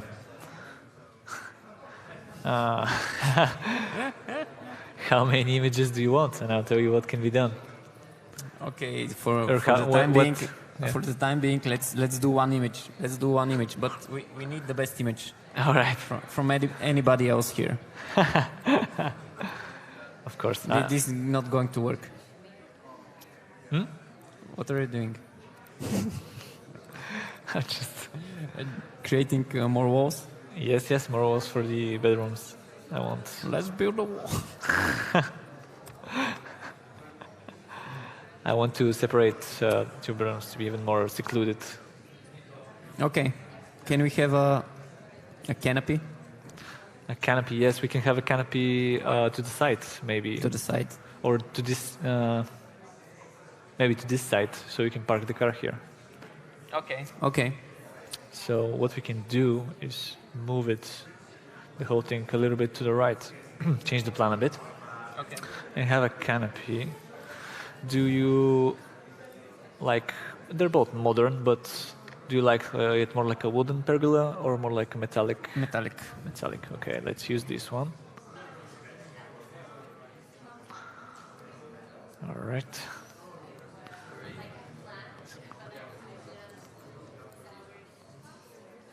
We also have this cool-looking car we can park in.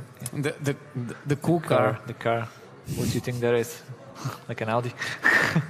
Amazing car. Amazing car. Let's not put it there. Okay. You want the more expensive one? Just copy it.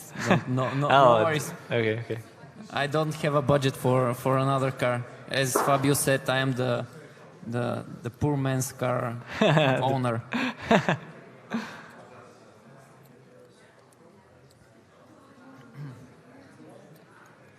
All right, we have the car.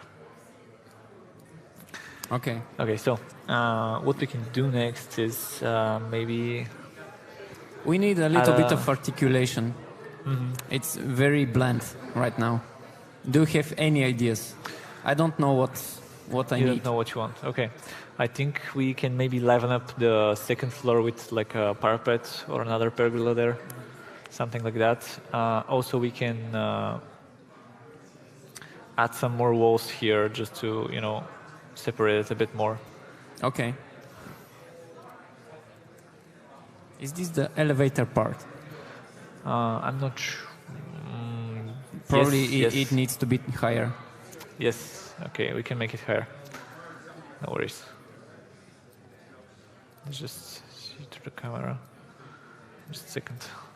Okay, I'm giving you 10 more minutes All right. for my second draft. Okay. Are you going to add trees to my image? Yes, we can add trees. I like trees. Maybe in the back of the property, maybe we can add a couple of trees next to the pool. Okay, can you give me a draft of the image as well? Yes, of course. Okay, 10 minutes. 10 minutes, we have it. Starting now. My second draft. Your second draft, Do I need to pay for the second draft? it's included Okay. on the house. So yes, would you like a parapet for the porch, or No. maybe some? No, I want to leave it like that. Oh, okay. Maybe I'll add some more articulation here just to make it. Just a second.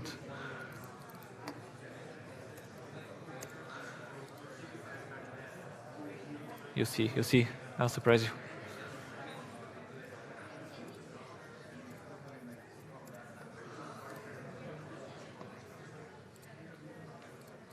Am I going to Oh, okay. We're going some Okay. wooden okay. slabs. Okay. Under promise, over deliver. Of course, So, of course. 10 minutes. 10 minutes, okay, you get it.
Excuse me, client. Do you prefer to have a fence around your property? What do we want? A fence around your property. Where? In front of your property. Do you prefer to have yes, a fence? yes, and please. privacy? I want a fence. A what? A fence. Okay, so we have a, you know, the old style American fence. I want the wooden one. Yes. The wooden one. Okay. Yeah. Please. All right. Well then. We, with a door.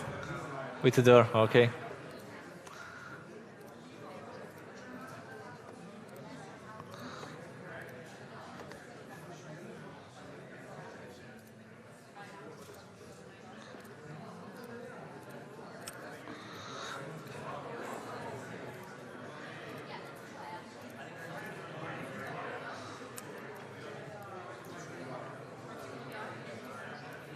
Okay, now you can take another a view because you're the client. You can. Oh, okay.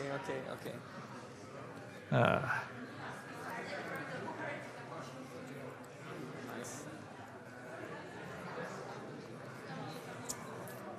Now I have to give my designer more tips. He needs to work harder.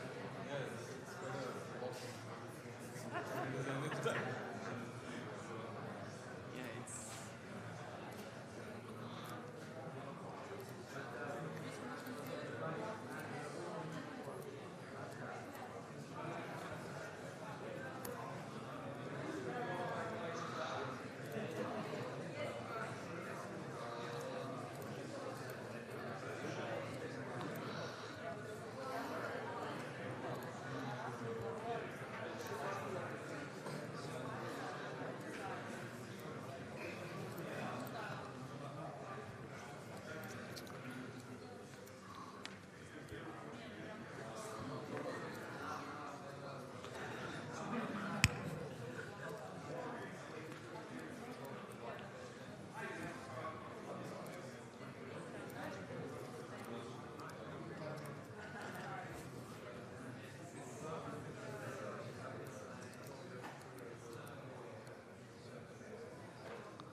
Ivan, where is the door for my car? It's coming. What are you doing? Good call. Everybody's giving me comments here. Good call, Hristo. I thought the car's staying here. Well,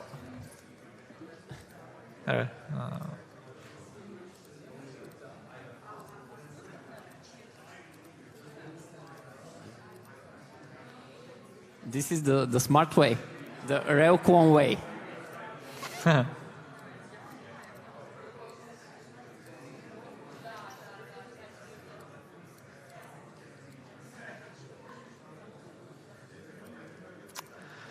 All right. Let's see what we got. Oh, whoop. Just save the scene, so Yeah. just save the scene. As a client, I want my progress to be not touched. Please don't render at 6K.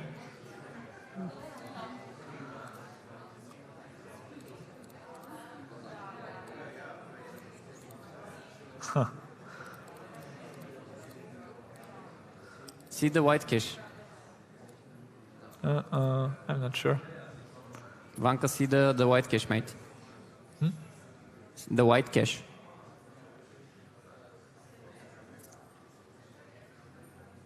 Well. Oh. All right, so we got somewhere. Okay, I want glass. Glass material, please. Glass I want material. to see the All right. glass, yeah. I want to see the separation.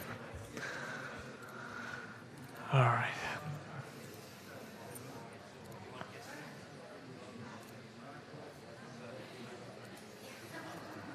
Last material, okay.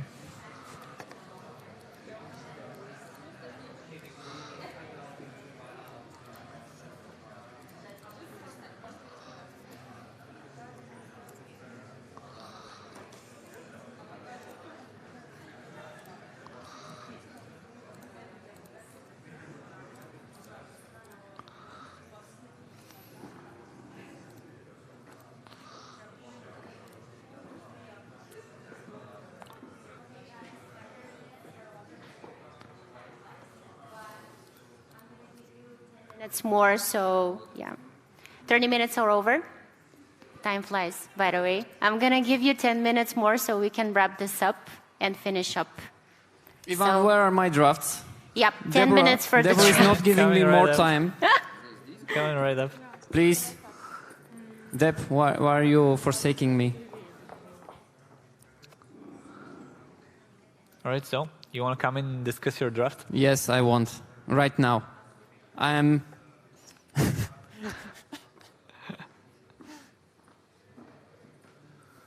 I'm worried, Ivan. We want to keep you calm. What are you worried about? Okay. This is my second draft. I have one more, right? Yeah. I have to use it Do you want the best way. Do you want to sketch something on top? On top?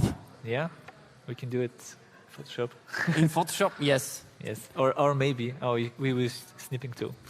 Snipping Make it tool, even best harder. tool. Give me. Okay, let's go like that. Okay. With the mouse? With the mouse, like a pro. Son, so unprofessional.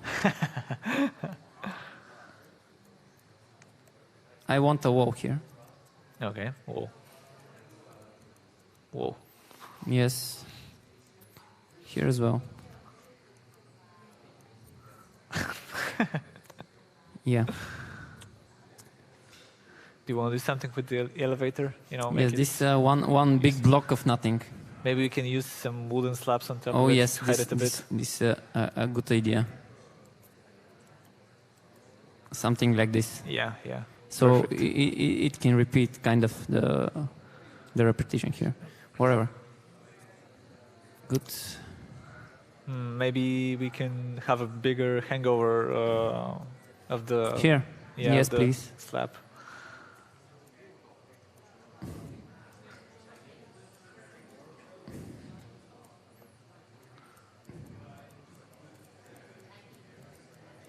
Yes, please. All right.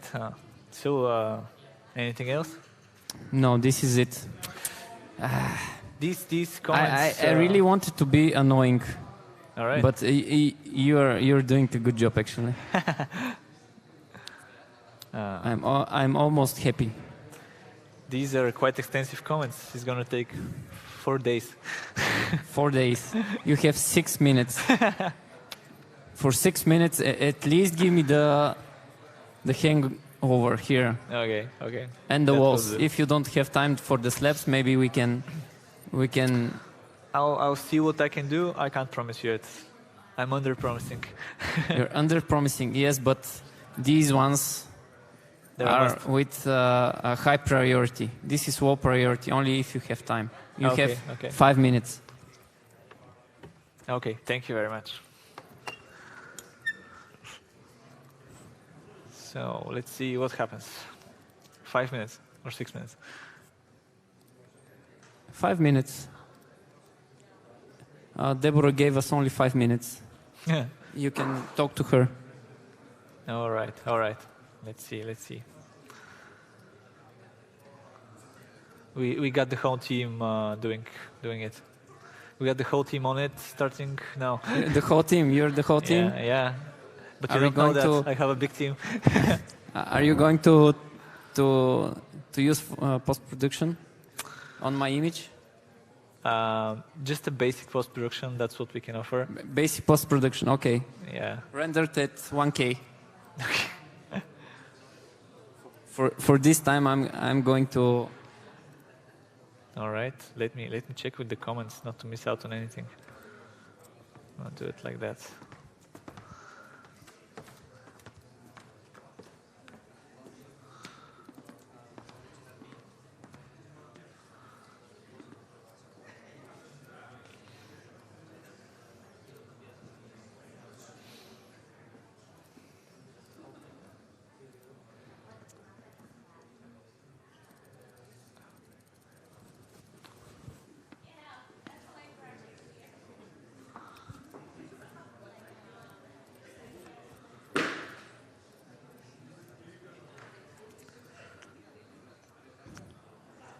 Oh, you're doing the cheap way.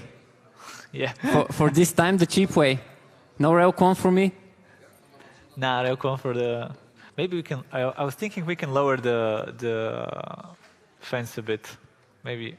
Or the porch at least. Because it's quite big. Okay. And we have a really cool community, you know. We want them to see your house. To see the house. Yeah, of course. Am I so egoistic? Hmm? Am I so egoistic? So Maybe. I make people to see my luxurious lifestyle. Yes, of course. Of, We can of also add being some different trees. the poor car's owner. Yeah, yeah. Maybe like here.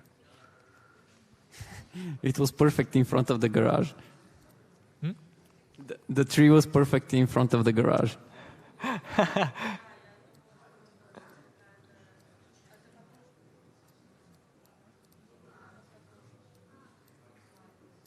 All right. Let's see what we got.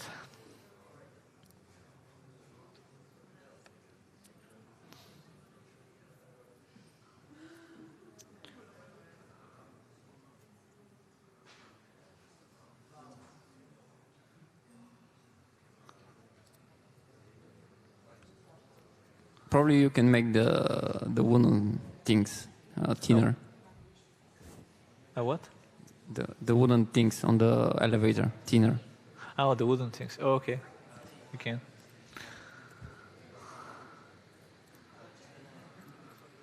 Wooden, okay.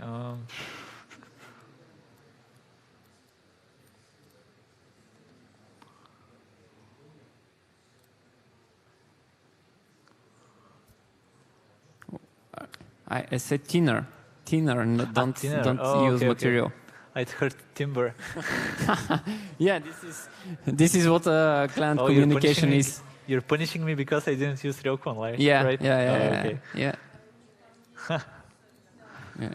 Okay. You are so- being lazy, Yeah, I'm going to have and to. now you're. I'm going to have to redo it for easier.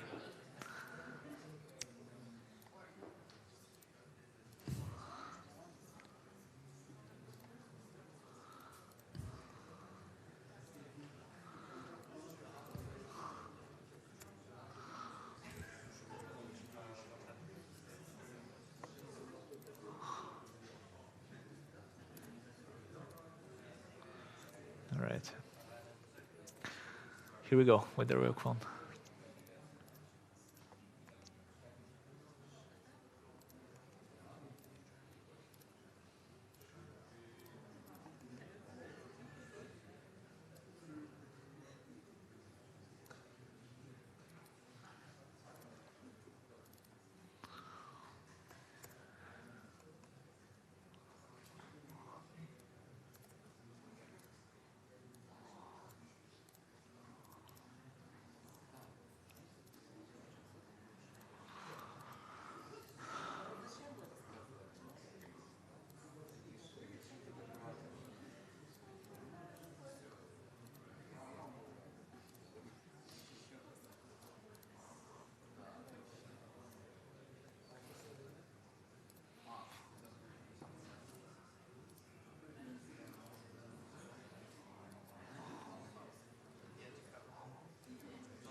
All right. How is it like that? Thinner. Thinner. Okay. Yeah, this is the best way actually. Smisel, yeah. No Bulgarian. Yeah, now when it's done by Railcon, you can actually change it like for a second or something. Yep.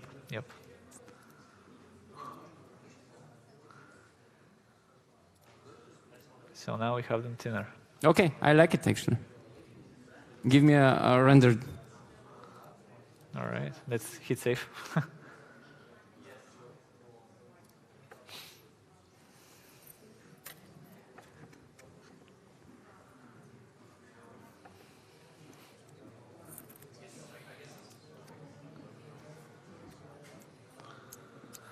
All right, how do you feel about this result? I like it actually. I'm not even saying it like that. I like it. Maybe I need to, just for the sake of the composition, I'm just going to make this tree a bit smaller. Okay. And this tree a bit to the right, so we can see the side of the building. Yeah. And I'm going to put, no, I can't put tree there. Yeah, like that. Just so we can see that side of the building. Okay. More clearly. All right. And Give me a render. Probably we can use it for a story. Yeah. Everybody can actually photograph their own to use it as a story in Instagram, showing your own creations.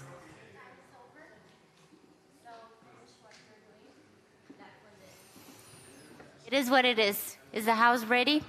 Do you have a whole house? So let me just say, because I was impressed, I was the client, my 3D artist here, my designer. The first question that he asked me, I sat down and he was like, okay, what's your budget? Oh. Which was very important, like, very nice. So let's see. Can I see? Oh, like this is very nice. Can I show it? Can you explain what questions did you ask her? What was the process? Was it like a smooth process?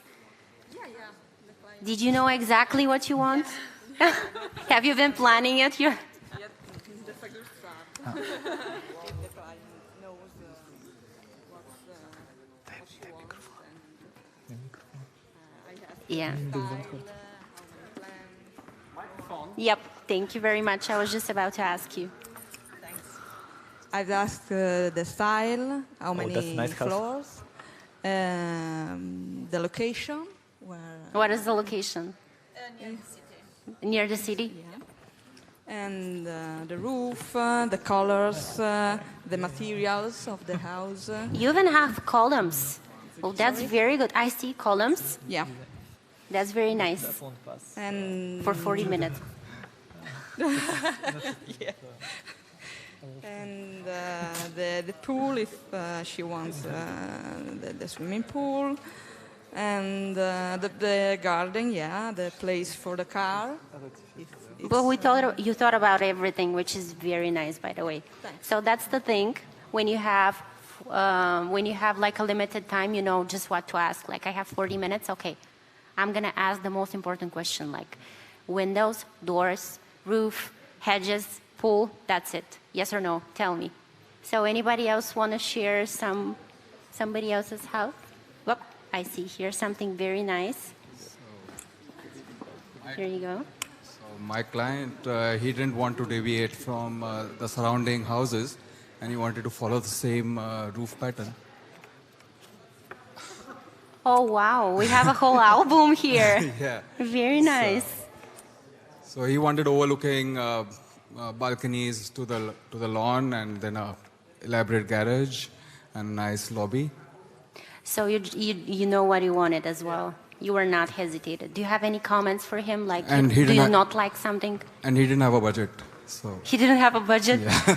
So that is even better. The only, I think, what we were discussing about was the style of the roof. I mean, Okay. he wanted this type of roof, and I was like trying to see if we can have a skill-in roof. But I think he said that this will look better, and then I went with his what he recommended to me. He had even recommendations. Well, that's very nice. I'm very impressed, by the way. Those are very nice sketches. You even have like a first draft, then you have like a second draft, a 3D of sketches. Anybody else want to share? Impressive. Yes, I see somebody at the back. Was really fast, and I did with Who's your client? he. Let's see. Just hold the mic. Yeah, maybe the roof was not correct. He said that one more smaller. Sorry that I was so fast. That was the fast Yeah, one. no, just that. Just this. Okay, sorry. Sorry. Actually, I wasn't. Yep. Where is it? Yeah, sorry. Was just really for fun. I didn't thinking that was actually. I can see that you have a specific location. Like, have you thought about it?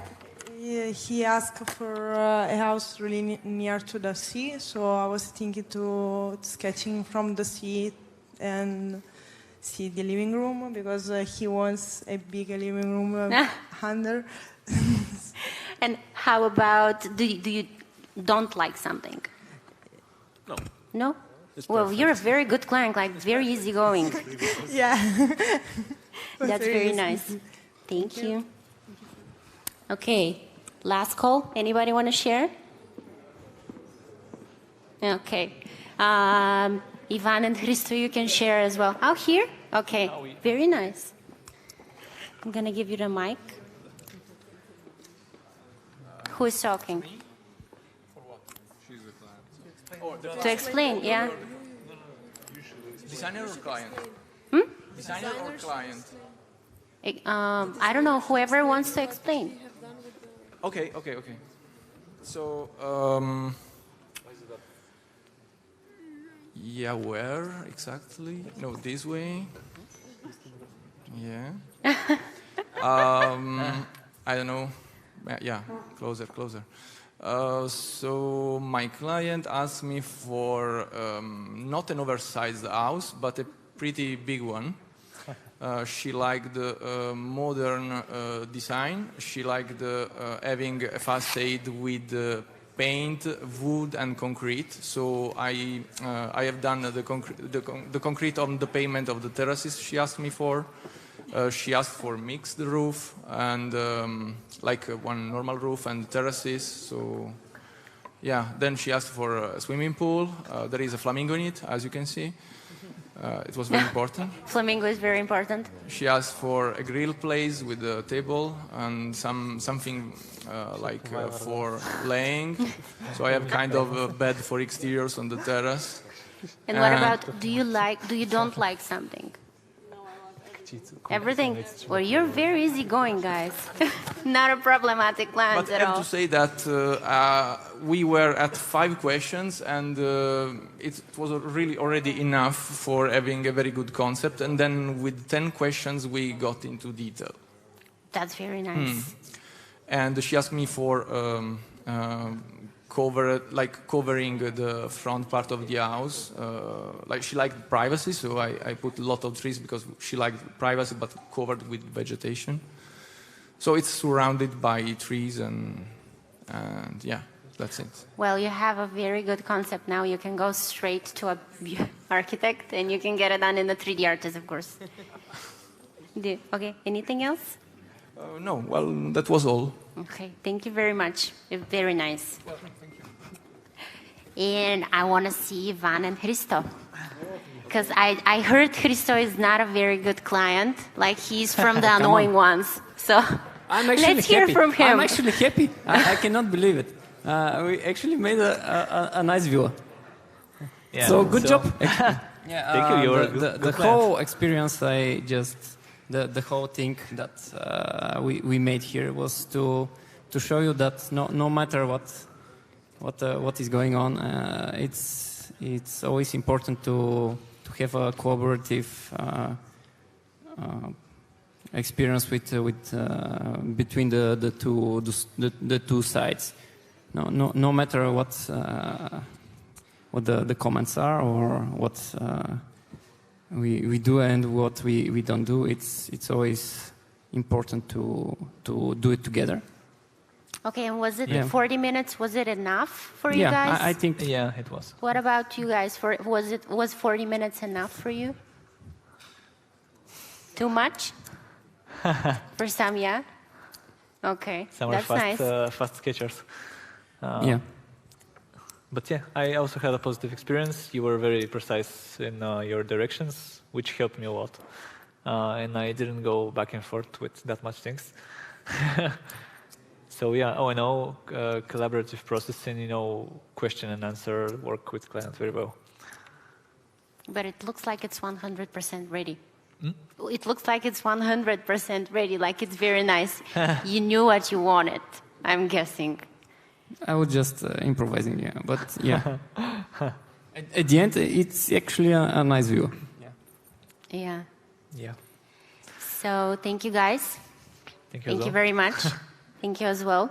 So this is what we were talking about. We can get back to the presentation. Yep. Sorry, just a second. That's okay. Yeah.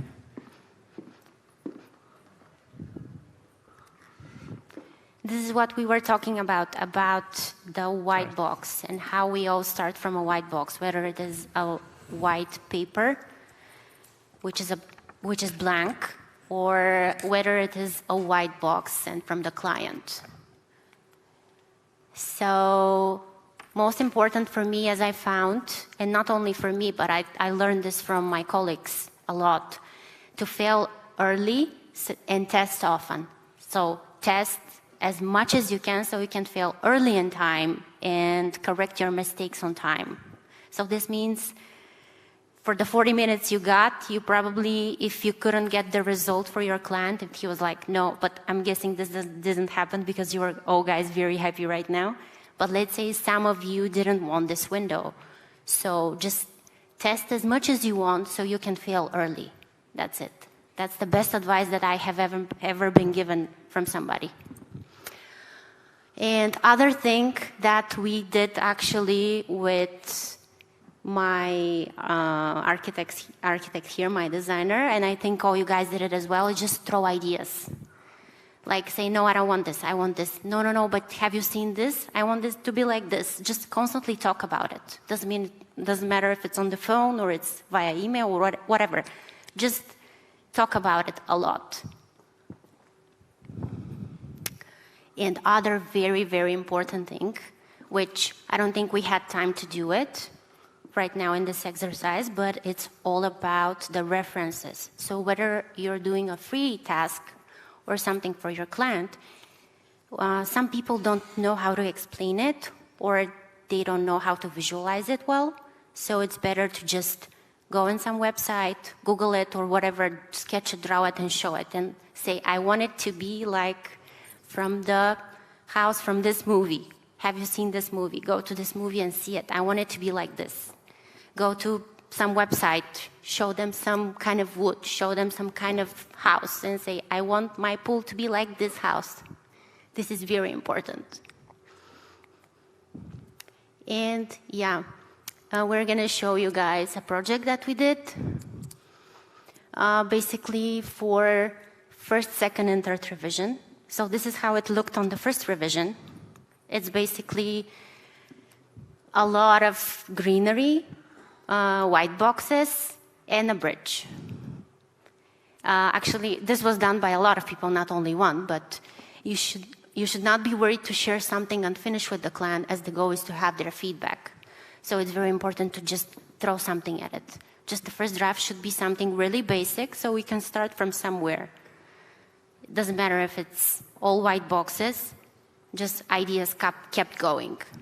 Then we have the second revision.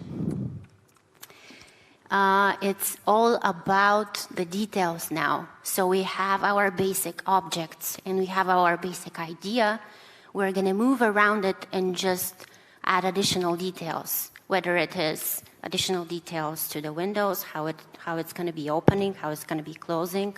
In your case, in this case, rather you want the greenery to be lighter, darker. You want how many cars do you want on this bridge? Do you want the bridge to be yellow, green, or whatever you want it. Just add details to the second revision, because you've already been through the basic part for the first revision, so now you want the details. And then for the third part, we're going to have it polished.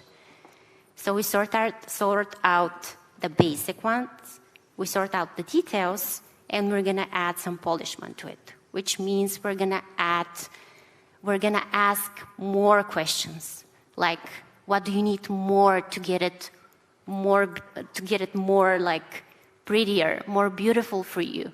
And sometimes, by the way, we do an extra image for the client if we do have time and we have like the inspiration to do it, which is a complementary image outside of the usual scope to explore an interesting area of the project and to give it to the client. This is like the further that we go, like stepping outside this line next to going to the basic and then the details. And I want to ask you guys a question. Raise your hand. How many of you have the same education as what you're working now? Which means you are working as an architect and you have an architectural education. Or you're working as an interior designer and you have an interior design education. So how many of you have this in this room? Oh, I can count them. 1, 2, 3, 4, 5, 6, 7, 8, 9, 10. Okay. Well, of course, education is important. But we want to tell you guys that in Redvertex, we have a lot of people that started to doing it as a hobby and turned out to be the best one, the best of the best. We have lawyers who started doing 3D as a hobby. We have biologists, I think. We have teachers. We have everything. So it doesn't matter if you are an excellent student. It just matters that you have a passion and you like what you're doing.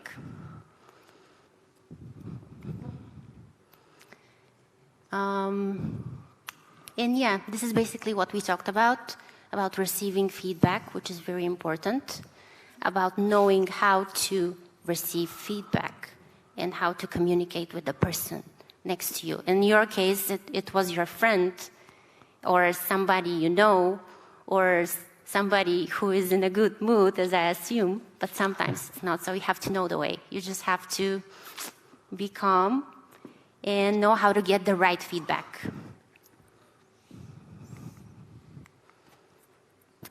A little bit more about our workflow in Redvertex.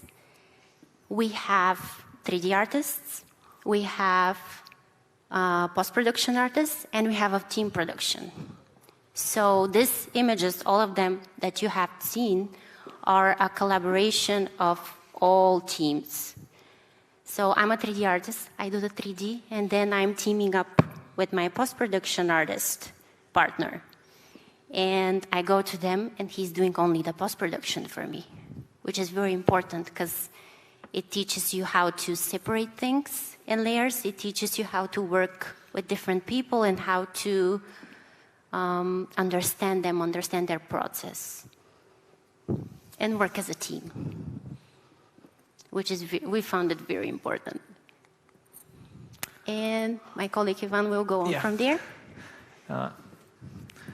Again, guys. So I wanted to brief you in a bit with our workflow in 3ds Max and how we optimize our scenes for better rendering, for better just usage. So as you saw in this exercise, we use Railcolon and Forest a lot. I'm sure there are similar plugins in the other softwares. Railcolon is really flexible with adjusting the different stages of the project, the different revisions. Client wants 3 floors more, 3 floors less. You just remove a couple of splines and you're ready with the comment.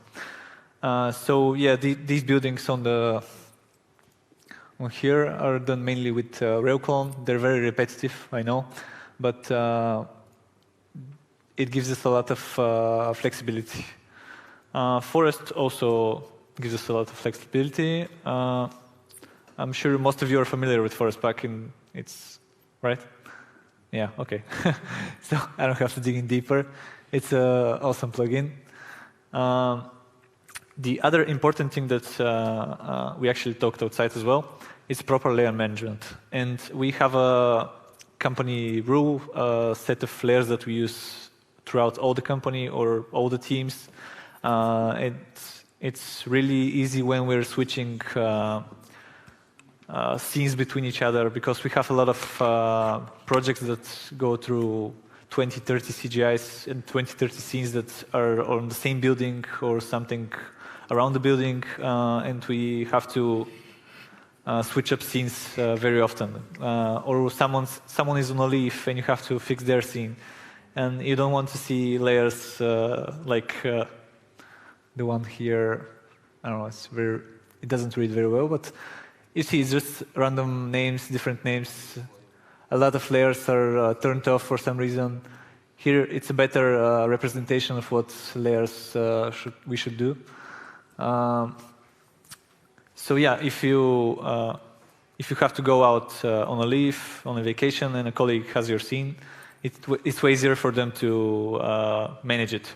Or also if the project goes through a couple of phases, things get dirty, and maintaining a good layer management is vital. So what we can do is you can try to model the buildings or your scene in general, so you can break it apart easier. This means keeping your stacks throughout the modeling, or using rail clone, or also using xrefs. That way the whole team can work on the same scene together, on the same project. Maybe one guy can do the buildings, one guy can do the landscape, one guy can do the roads, and they all work in their separate files, save them, and you just load them at the end of the day in your main file, and you have everything. And you don't get overlapping geometry, overlapping names, and stuff like that when you merge. We think it's way easier. Sometimes loading the xref is slower if they're bigger, but it's an issue we can deal with, we can live with if it's not mixing up the main file. The main file stays cleaner, and we're just using xrefs for stuff like that. Yeah, also, as we talked outside, it's about the maps.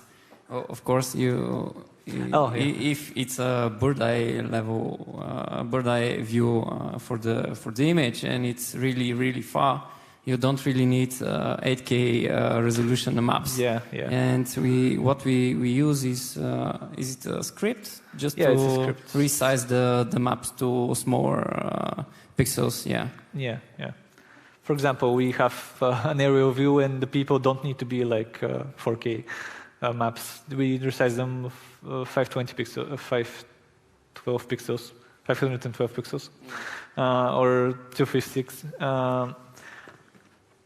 Also, we optimize the geometry of the trees, for example. If you're doing master plans, you can't see all the details of the trees. Different developers of models are doing excellent work with detailed trees, but we don't need to see all the geometry from the bird's eye views. That's why we optimize them with Pro Optimizer. They can be really boxy, and they're not that visible in these huge images that you saw earlier. Anything else? I think that's it, basically. Well, yeah, you said about how a lot of people can work on the same master plan by dividing it in xrefs and we were talking about outside as well that somebody needs to be the bad guy and to say, hey, are you doing the proper layer management? Are you working with proxies or whatever? or are your maps at low resolution so we can place it into the scene?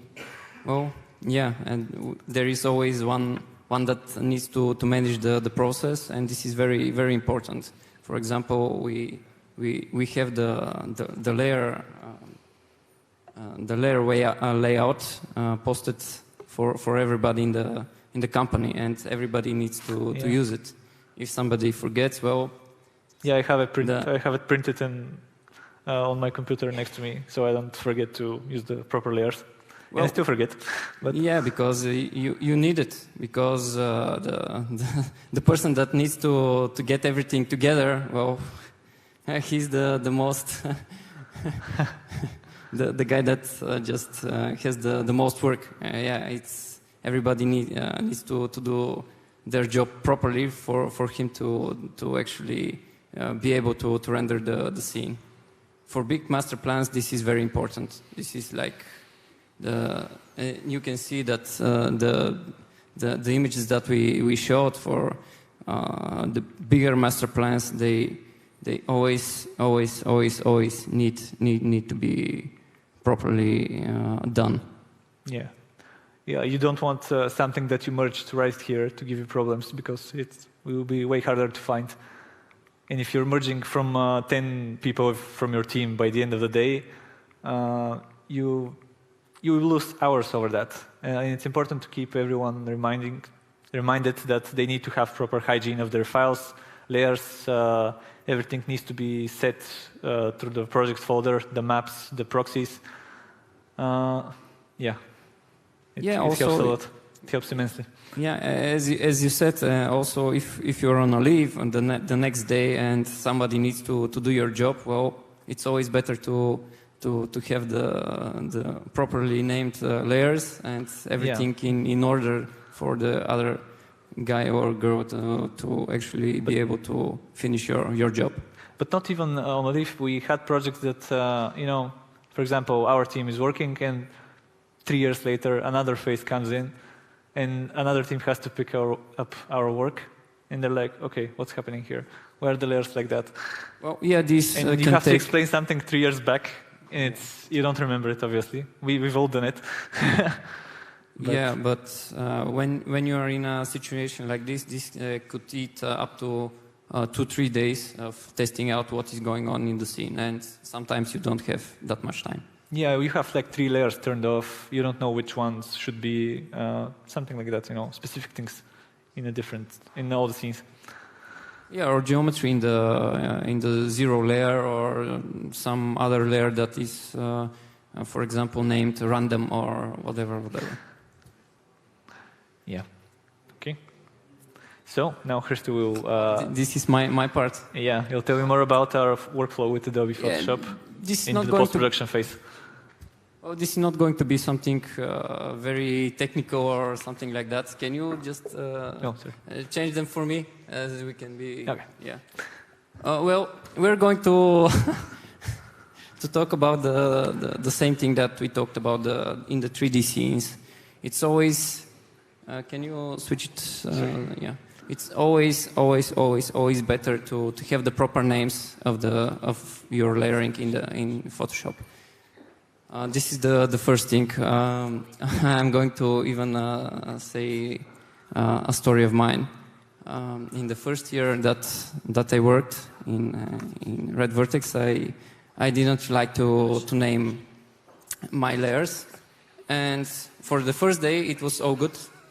And when you come 2 days later, I couldn't remember anything. It was detrimental for me. I had to switch it on and off for every layer to see what is going on. And this is why it's really important to name them. This has helped us a lot in the company, and it also just saves you time. It can save you just days of work, for example. Obviously, when rendering the 3D scenes, we need the right masks. I hope everybody understands that using the object IDs or the material IDs is really important for the post-production guy or girl, or if you are doing your post-production yourself as a 3D artist, it's really important to have the right ones, so you can use them and you can work on the separate layers. Well, the proper layer, the render elements. This is very unique way that we do in the company. Very interesting for me, and it really it can save you a lot of time because as 3D artists, and if you're doing your post-production alone or not, you always use your render passes, and for the, let's say, second revision, if you have to use the same, for example, reflection pass or something like that, you have to replace it, right? Well, because the first draft has one reflection pass, and the second draft, for example, the building is not the same, and it's just different, and obviously the reflection pass will be different. And there is a way in Photoshop to actually use your passes or masks as smart objects that can be linked. And when you replace these files, they are relinked automatically into your Photoshop file. Vanka, can you show the clip, please? The what? Yeah, I will start again. Yeah, you can see this is the first draft, and we have a folder with the links, and these are, let's say, all our passes, masks, and so on. Vanka? Oh, what happened? It's running. Something happened. Something funny happened, whatever. And let's say from the last render that we have, we are going to replace them into the folder. And once replaced, you can see that in the Photoshop file, they are automatically replaced. Of course, you can see now that the palms are cut out because of the masks. But in our company, we also use actions, and these actions are for the masks. And once you do an action with cutting all the masks, you can always replay the action, and they are automatically replaced. This is something, for me, as an artist, this saves me a lot of headaches, because the repetitive stuff is boring, and this gives you a lot of time for the creative stuff, for the fun stuff. Yeah. This is pretty much it. It's simple, but for me, this $1 million idea. Yeah, as an artist, this is like heaven. Yeah, let's see it one more time. Okay.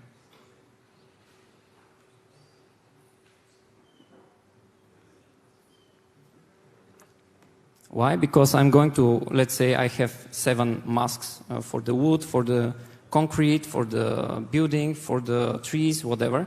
And I'm going to use, let's say, the raw lightning pass 7 times.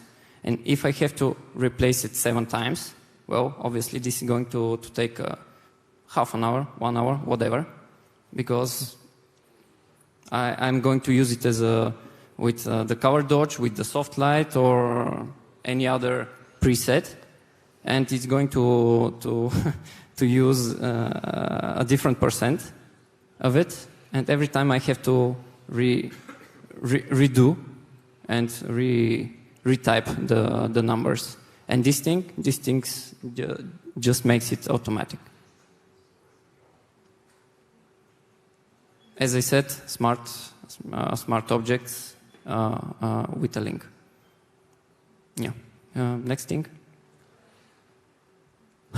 Okay.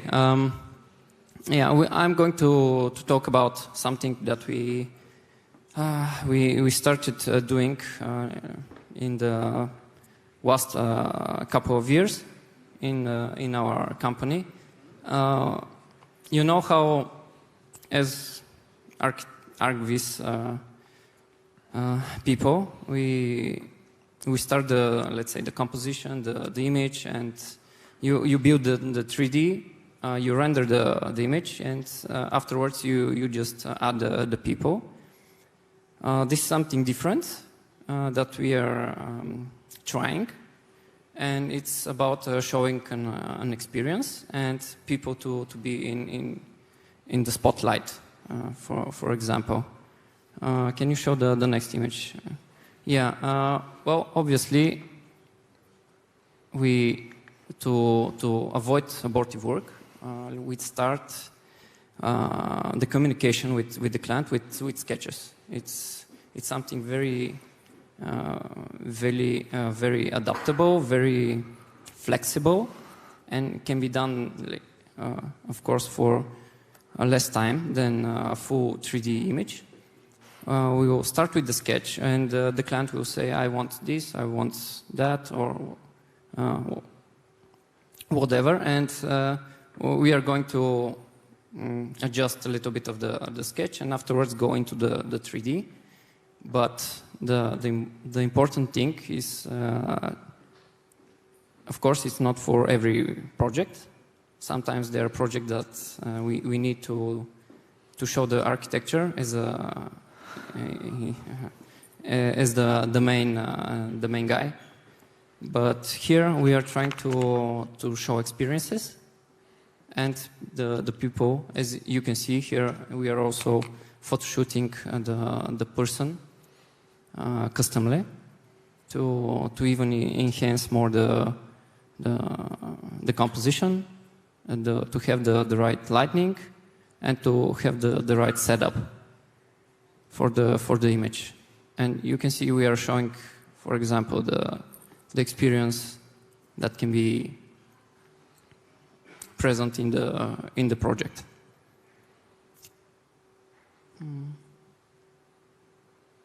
Well, I'm not going to talk about the rules of thirds and other compositional tips. This can be researched everywhere in YouTube. I just wanted to share with you another approach for compositions, and something that we are trying. And obviously, the tips on the better placement of entourage is always to have the right lighting for the scene, of course. You're not going to shoot your person with the wrong lighting and afterwards try to match it. It just doesn't work. You always have to have the right lighting, or something very, very similar to the right lighting, and you can match it better and easier in your scene. And that's why here it is made with a photo shoot. It's so much easier for us to actually have the right lighting, because we can control it during the photo shoot. If you are getting the person from Shutterstock or whatever, any other site, of course you have to work with what you have. Sometimes it works, sometimes it doesn't. Most of the time it might work, but you never know. And that's why we did this here in this particular image. And this from me, right? This from me. You have to explain a few more images. Explain the hashtag here, behind the scenes. Do you know who this is? It's this guy. Yeah. Okay. Of course, these are made for an animation. We are also photoshooting our own people sometimes, or use actors. Here we had to use ourselves because the client really liked the models. Well, sometimes it happens, I guess.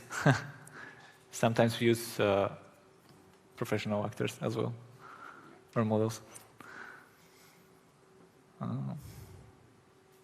Do we have something else? I think it's time to share some of our stories, guys. Stories. Everyone has stories from their clients, but we have this first special one. It happened to me. It was years ago. I was backpacking through Western Europe, and I was in the foothills of Mount Tibidabo, and I was trekking this road, and I saw this lake, very secluded.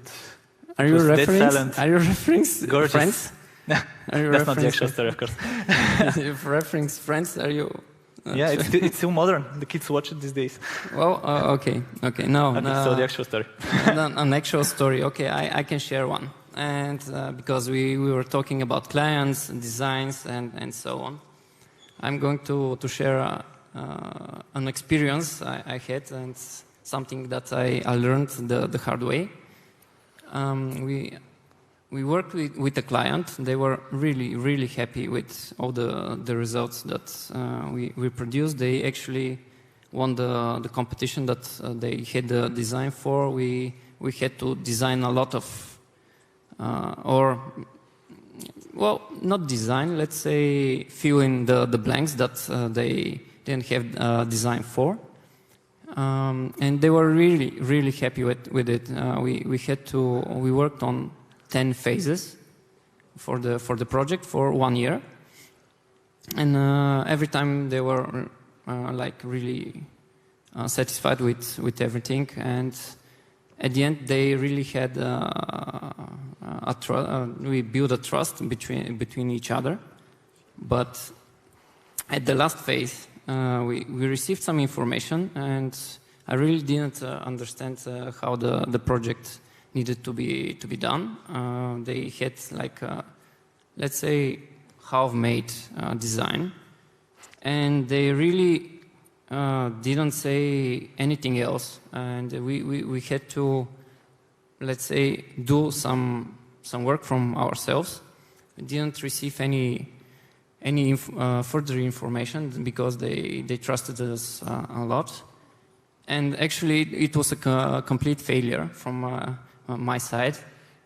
Of course, without knowing the boundaries and without receiving the proper feedback, we really didn't do what they wanted. Well, obviously, I cannot foresee what they really had to do. And we were doing what we were doing in the previous 9 phases. And of course, at a time like that, we really had to set up a meeting, an urgent meeting, that we needed to set some boundaries, also to know what to do and how to redo the last phase, because it was really important to make it and to be started to be built. So.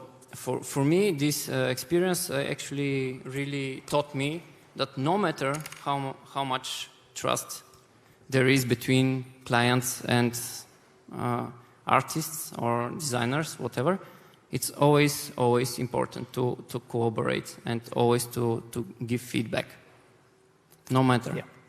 Yeah, it's a two-way process that is important. To be done together. Yeah, this for me. This was very heavy on me. It was a really emotional project for me because it was one of the first I was actually managing, and it was something that I learned the hard way. So I really needed to share with you. All right. So. This was from me. The story. Okay. Somebody else can Guys, share. Guys, do you want to share? I'm sure you have some stories, interesting stories with clients. Does anyone want to share? They have to be emotional. Yeah, they have to be emotional. Yeah. This much. Well, yeah. Okay. Do you want to share some stories? We have a mic. Nobody? Everybody's shy. Deb, do you want to share? No. can share later on the book. Okay, yeah. When we get drunk. I can share something about the academy now. Okay, yeah. Tsvetan, nice. come with us. Yeah, if you want to stay there. I don't know. Yeah, why not? Hi, guys. Nice. So, we will conclude this workshop with a bit of information about our Lighthouse Academy. It's an academy that we started a few years ago, focused mainly on Bulgarian artists, or basically people who knew Bulgarian. During this academy, we teach people from zero, basically from scratch, with people with no background in ArcGIS or modeling or whatever. So we teach them the basics, and we laid foundation for their further development in the field. Now the next step, obviously, is to do an international version of this academy. So starting this October, we are going to host our first international academy. So what it be like? We will take you from scratch. You can have zero to very little experience or moderate experience, it depends. And we will focus on the things that we have actually done during this event and this workshop. We will take you through the steps of designing with your client. So we will extend the exercise that you have seen today with more feedback from us and more extended workshops and seminars. We will also teach you how to optimize your scenes so you are quick and efficient when you work. And obviously we will conclude with an extensive post-production part where we will teach you how to work on the scenes, on your images, and how to create stories with people, with moods, and so on. So, a bit more details. This will be hosted in our office in Sofia. It will be a 3 weeks event. The program will be, as I said, focused on developing your skills, whether or not it's in the design field or optimizing and working on 3D or creating a story in post-production. We will be a small group of 12 people. You will have very nice equipment to work on. You will get mentorship from the artist in the office in Sofia. And you will be focused on working on 2 projects. One will be a project that everybody who participates in the academy will work on, so you can compare your results with your fellow students. And you will also work on one personal project that will be like your graduation project for the course. And obviously, if you like it, working on images in our office, and we like you, because obviously it's a two-way process, we can offer an opportunity for further career development within our company.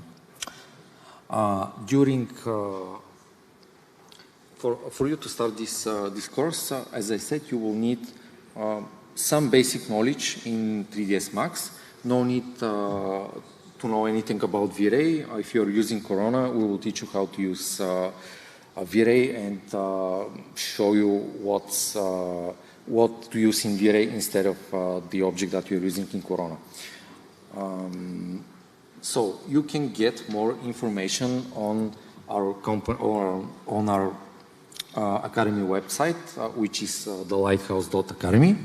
And we are actually running a giveaway, which you can check on our Instagram, which is also called thelighthouse.academy. And before we get to the Q&A section, if you have some questions, I have a small announcement to make. We are expanding our office in Dubai this fall and this winter. So we will basically double the capacity of artists that can join us. So if you are interested in a Middle Eastern adventure, we are open for portfolios so you can send them to us. You can talk with me or the other guys after the workshop is done on our booth, and we can discuss these details later. Okay, do you have any questions? No? No? Okay, thank you very much.